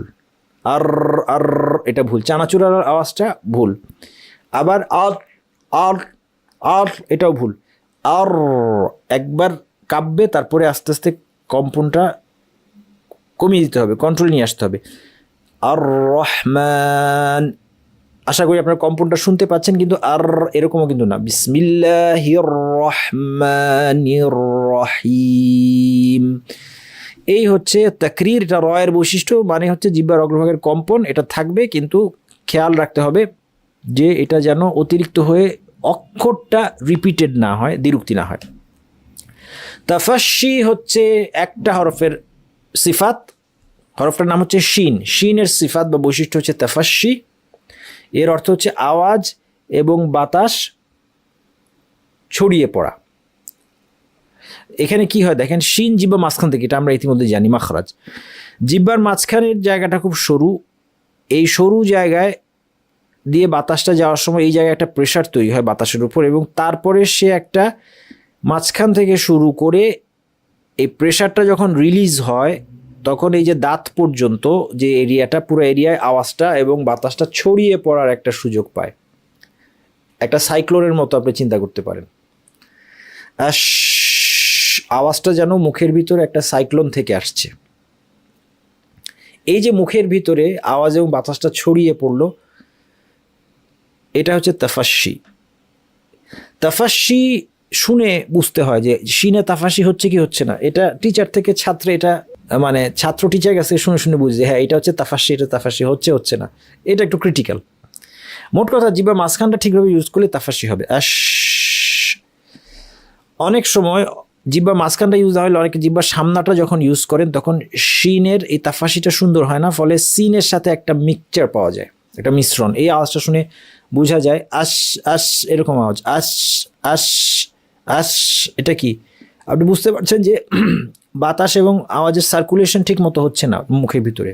আশ, তখন ছাত্রকে কি বলবেন, তাফাশি করো, কিন্তু সে তাফাশি করো বলে সে বুঝবে না, তাকে বলতে হবে যে আওয়াজ একটু পিছনে নাও, জিহ্বার মাঝখান থেকে করো। সে যখন জিহ্বার মাঝখানে নিবে আশ, তখন সঠিক আওয়াজ হবে। এবং তাকে বলবেন, ছাত্রকে বলবেন যে যেন বেশি চাপ না দেয় জিহ্বায়, কারণ এটা নরম এগুলি হরফগুলি, সিন শিন এগুলো ঠিক মতো লাগালেই সুন্দর শার্প, সিনের ক্ষেত্রে শার্প আওয়াজ, শিনের ক্ষেত্রে তাফাশি হবে, কিন্তু গায়ের জোরে যদি কেউ বলতে যায় তাহলে হবে না। শেষ বৈশিষ্ট্য যেটা সিফাত 17 নম্বর হচ্ছে ইস্তিতালা। ইস্তিতালা হচ্ছে দাদের সিফাত। জিহ্বার পাশের প্রথম অংশ থেকে নিয়ে শুরু করে লামের মাখরাজ পর্যন্ত একটা লম্বা জায়গা জুড়ে দাদ উচ্চারণ হয়। এই যে লম্বা জায়গা জুড়ে উচ্চারণ হচ্ছে দাদ, এটার নামই হচ্ছে ইস্তিতালা। এবং আমার অভিজ্ঞতা অনুযায়ী আমি বলছি, ভুল হলে আল্লাহ মাফ করুক, যে তাজবিদ ঠিক করার ক্ষেত্রে এটারও খুব একটা কোনো ভূমিকা নাই। এই আমি কোনোদিন আজ পর্যন্ত এটার কোনো ব্যবহার পাইনি, নিজে দদ ঠিক করার সময় পাইনি, ছাত্রের দদ ঠিক করার সময় পাইনি যে ইস্তিতালা করো এটা বলতে পারবো, এরকমটা খুব একটা পাই নাই। তারপরেও যাই হোক, থাকতে পারে, কখনো হতে পারে যে এটার ইস্তিতালার এই বৈশিষ্ট্য ব্যবহার করেও তাজবিদে ভুল ঠিক করা সম্ভব হতে পারে। ইন এনি কেস এই সিফাতগুলো ইমামুল জাজারি তার ছড়ার মধ্যে উল্লেখ করেছেন। যারা আপনার টিচার তারা ছড়াটা মুখস্থ করতে পারেন, সেখানে সিফাত সম্পর্কে সম্ভবত 7টা লাইন আছে। সিফাতুহা জাহরু ওয়ারিখু মুস্তাফিল মুনফাতিহু মুসমাতাতু ওয়াদিদ্দা কুল মাহমুসুহা ফাহাসাহু শাখসুন সাকাত শাদীদুহা লাফযু আজিদ কাতিন বাকাত وبين رخو والشديد لين عمر وسبع علو خص ضغط قذ حصر وصاد ضاد طاء ضاء مطبقة وفر من لب الحروف المذلقة صفيرها صاد وزاي سين قلقلة قطب جد واللين واو وياء سكين وانفتح قبلهما والانحراف صحيحا في اللام والراء وبتكرير جعل وللتفشي الشين ضادا استطل। আপনারা কিছু কিছু আরবি বুঝে থাকলে হয়তো এখানে খেয়াল করবেন যে এখানে আসলে সবগুলো সিফাত উনি বলে দিয়েছেন। এভাবে করে স্কলাররা নিজ নিজ সাবজেক্টে বিভিন্ন ছড়া বানান, ছড়াগুলো মুখস্থ করা সহজ হয়, আরও আরবি ভাষাভাষীদের জন্য সহজ, ফলে তাদের থিওরিটা মুখস্থ হয়ে যায়। ছোটোবেলা থেকে ওরা ছড়া মুখস্থ করে ফেলে, তারপর বড় হওয়ার পর যখন আলেমদের কাছ থেকে শারহটা তারা শোনে তখন তাদের অনেক দিন পর্যন্ত এগুলো মনে থাকে যখন এই ছড়াটা মুখস্থ করতে। এইটা আসলে এডুকেশনের একটা খুব সুন্দর সিস্টেম। এই সিস্টেমের সাথে হয়তো আমরা পরিচিত না, তো এই সিস্টেমটা আমরা যারা আরবিতে পড়াশোনা করব তারা বিভিন্ন এই ধরনের ছড়া এবং প্রোজ এগুলো মুখস্থ করতে পারি, করেও থাকেন ছাত্ররা। তো যাই হোক, আমরা আলহামদুলিল্লাহ আজকে আলহামদুলিল্লাহ বিনিয়ামাতি তাতিমুস সালিহাত, সকল প্রশংসা আল্লাহর যার অনুগ্রহে ভালো কাজগুলো পূর্ণতা পায়। আশা করি আপনাদের জন্য সিফাতের বিষয়টা সহজ করতে পেরেছি। এরপরে অনেক সময় একটা আলোচনা একবার শুনলে মনে থাকতে চায় না, এই জন্য বারবার আপনারা আলোচনাগুলো শুনবেন ইনশাআল্লাহ। আলহামদুলিল্লাহ, আজকে আমার আলোচনা এতটুকুই। সুবহানাকাল্লাহুম্মা ওয়া বিহামদিকা আশহাদু আল্লা ইলাহা ইল্লা আনতা আস্তাগফিরুকা ওয়া আতুবু ইলাইক।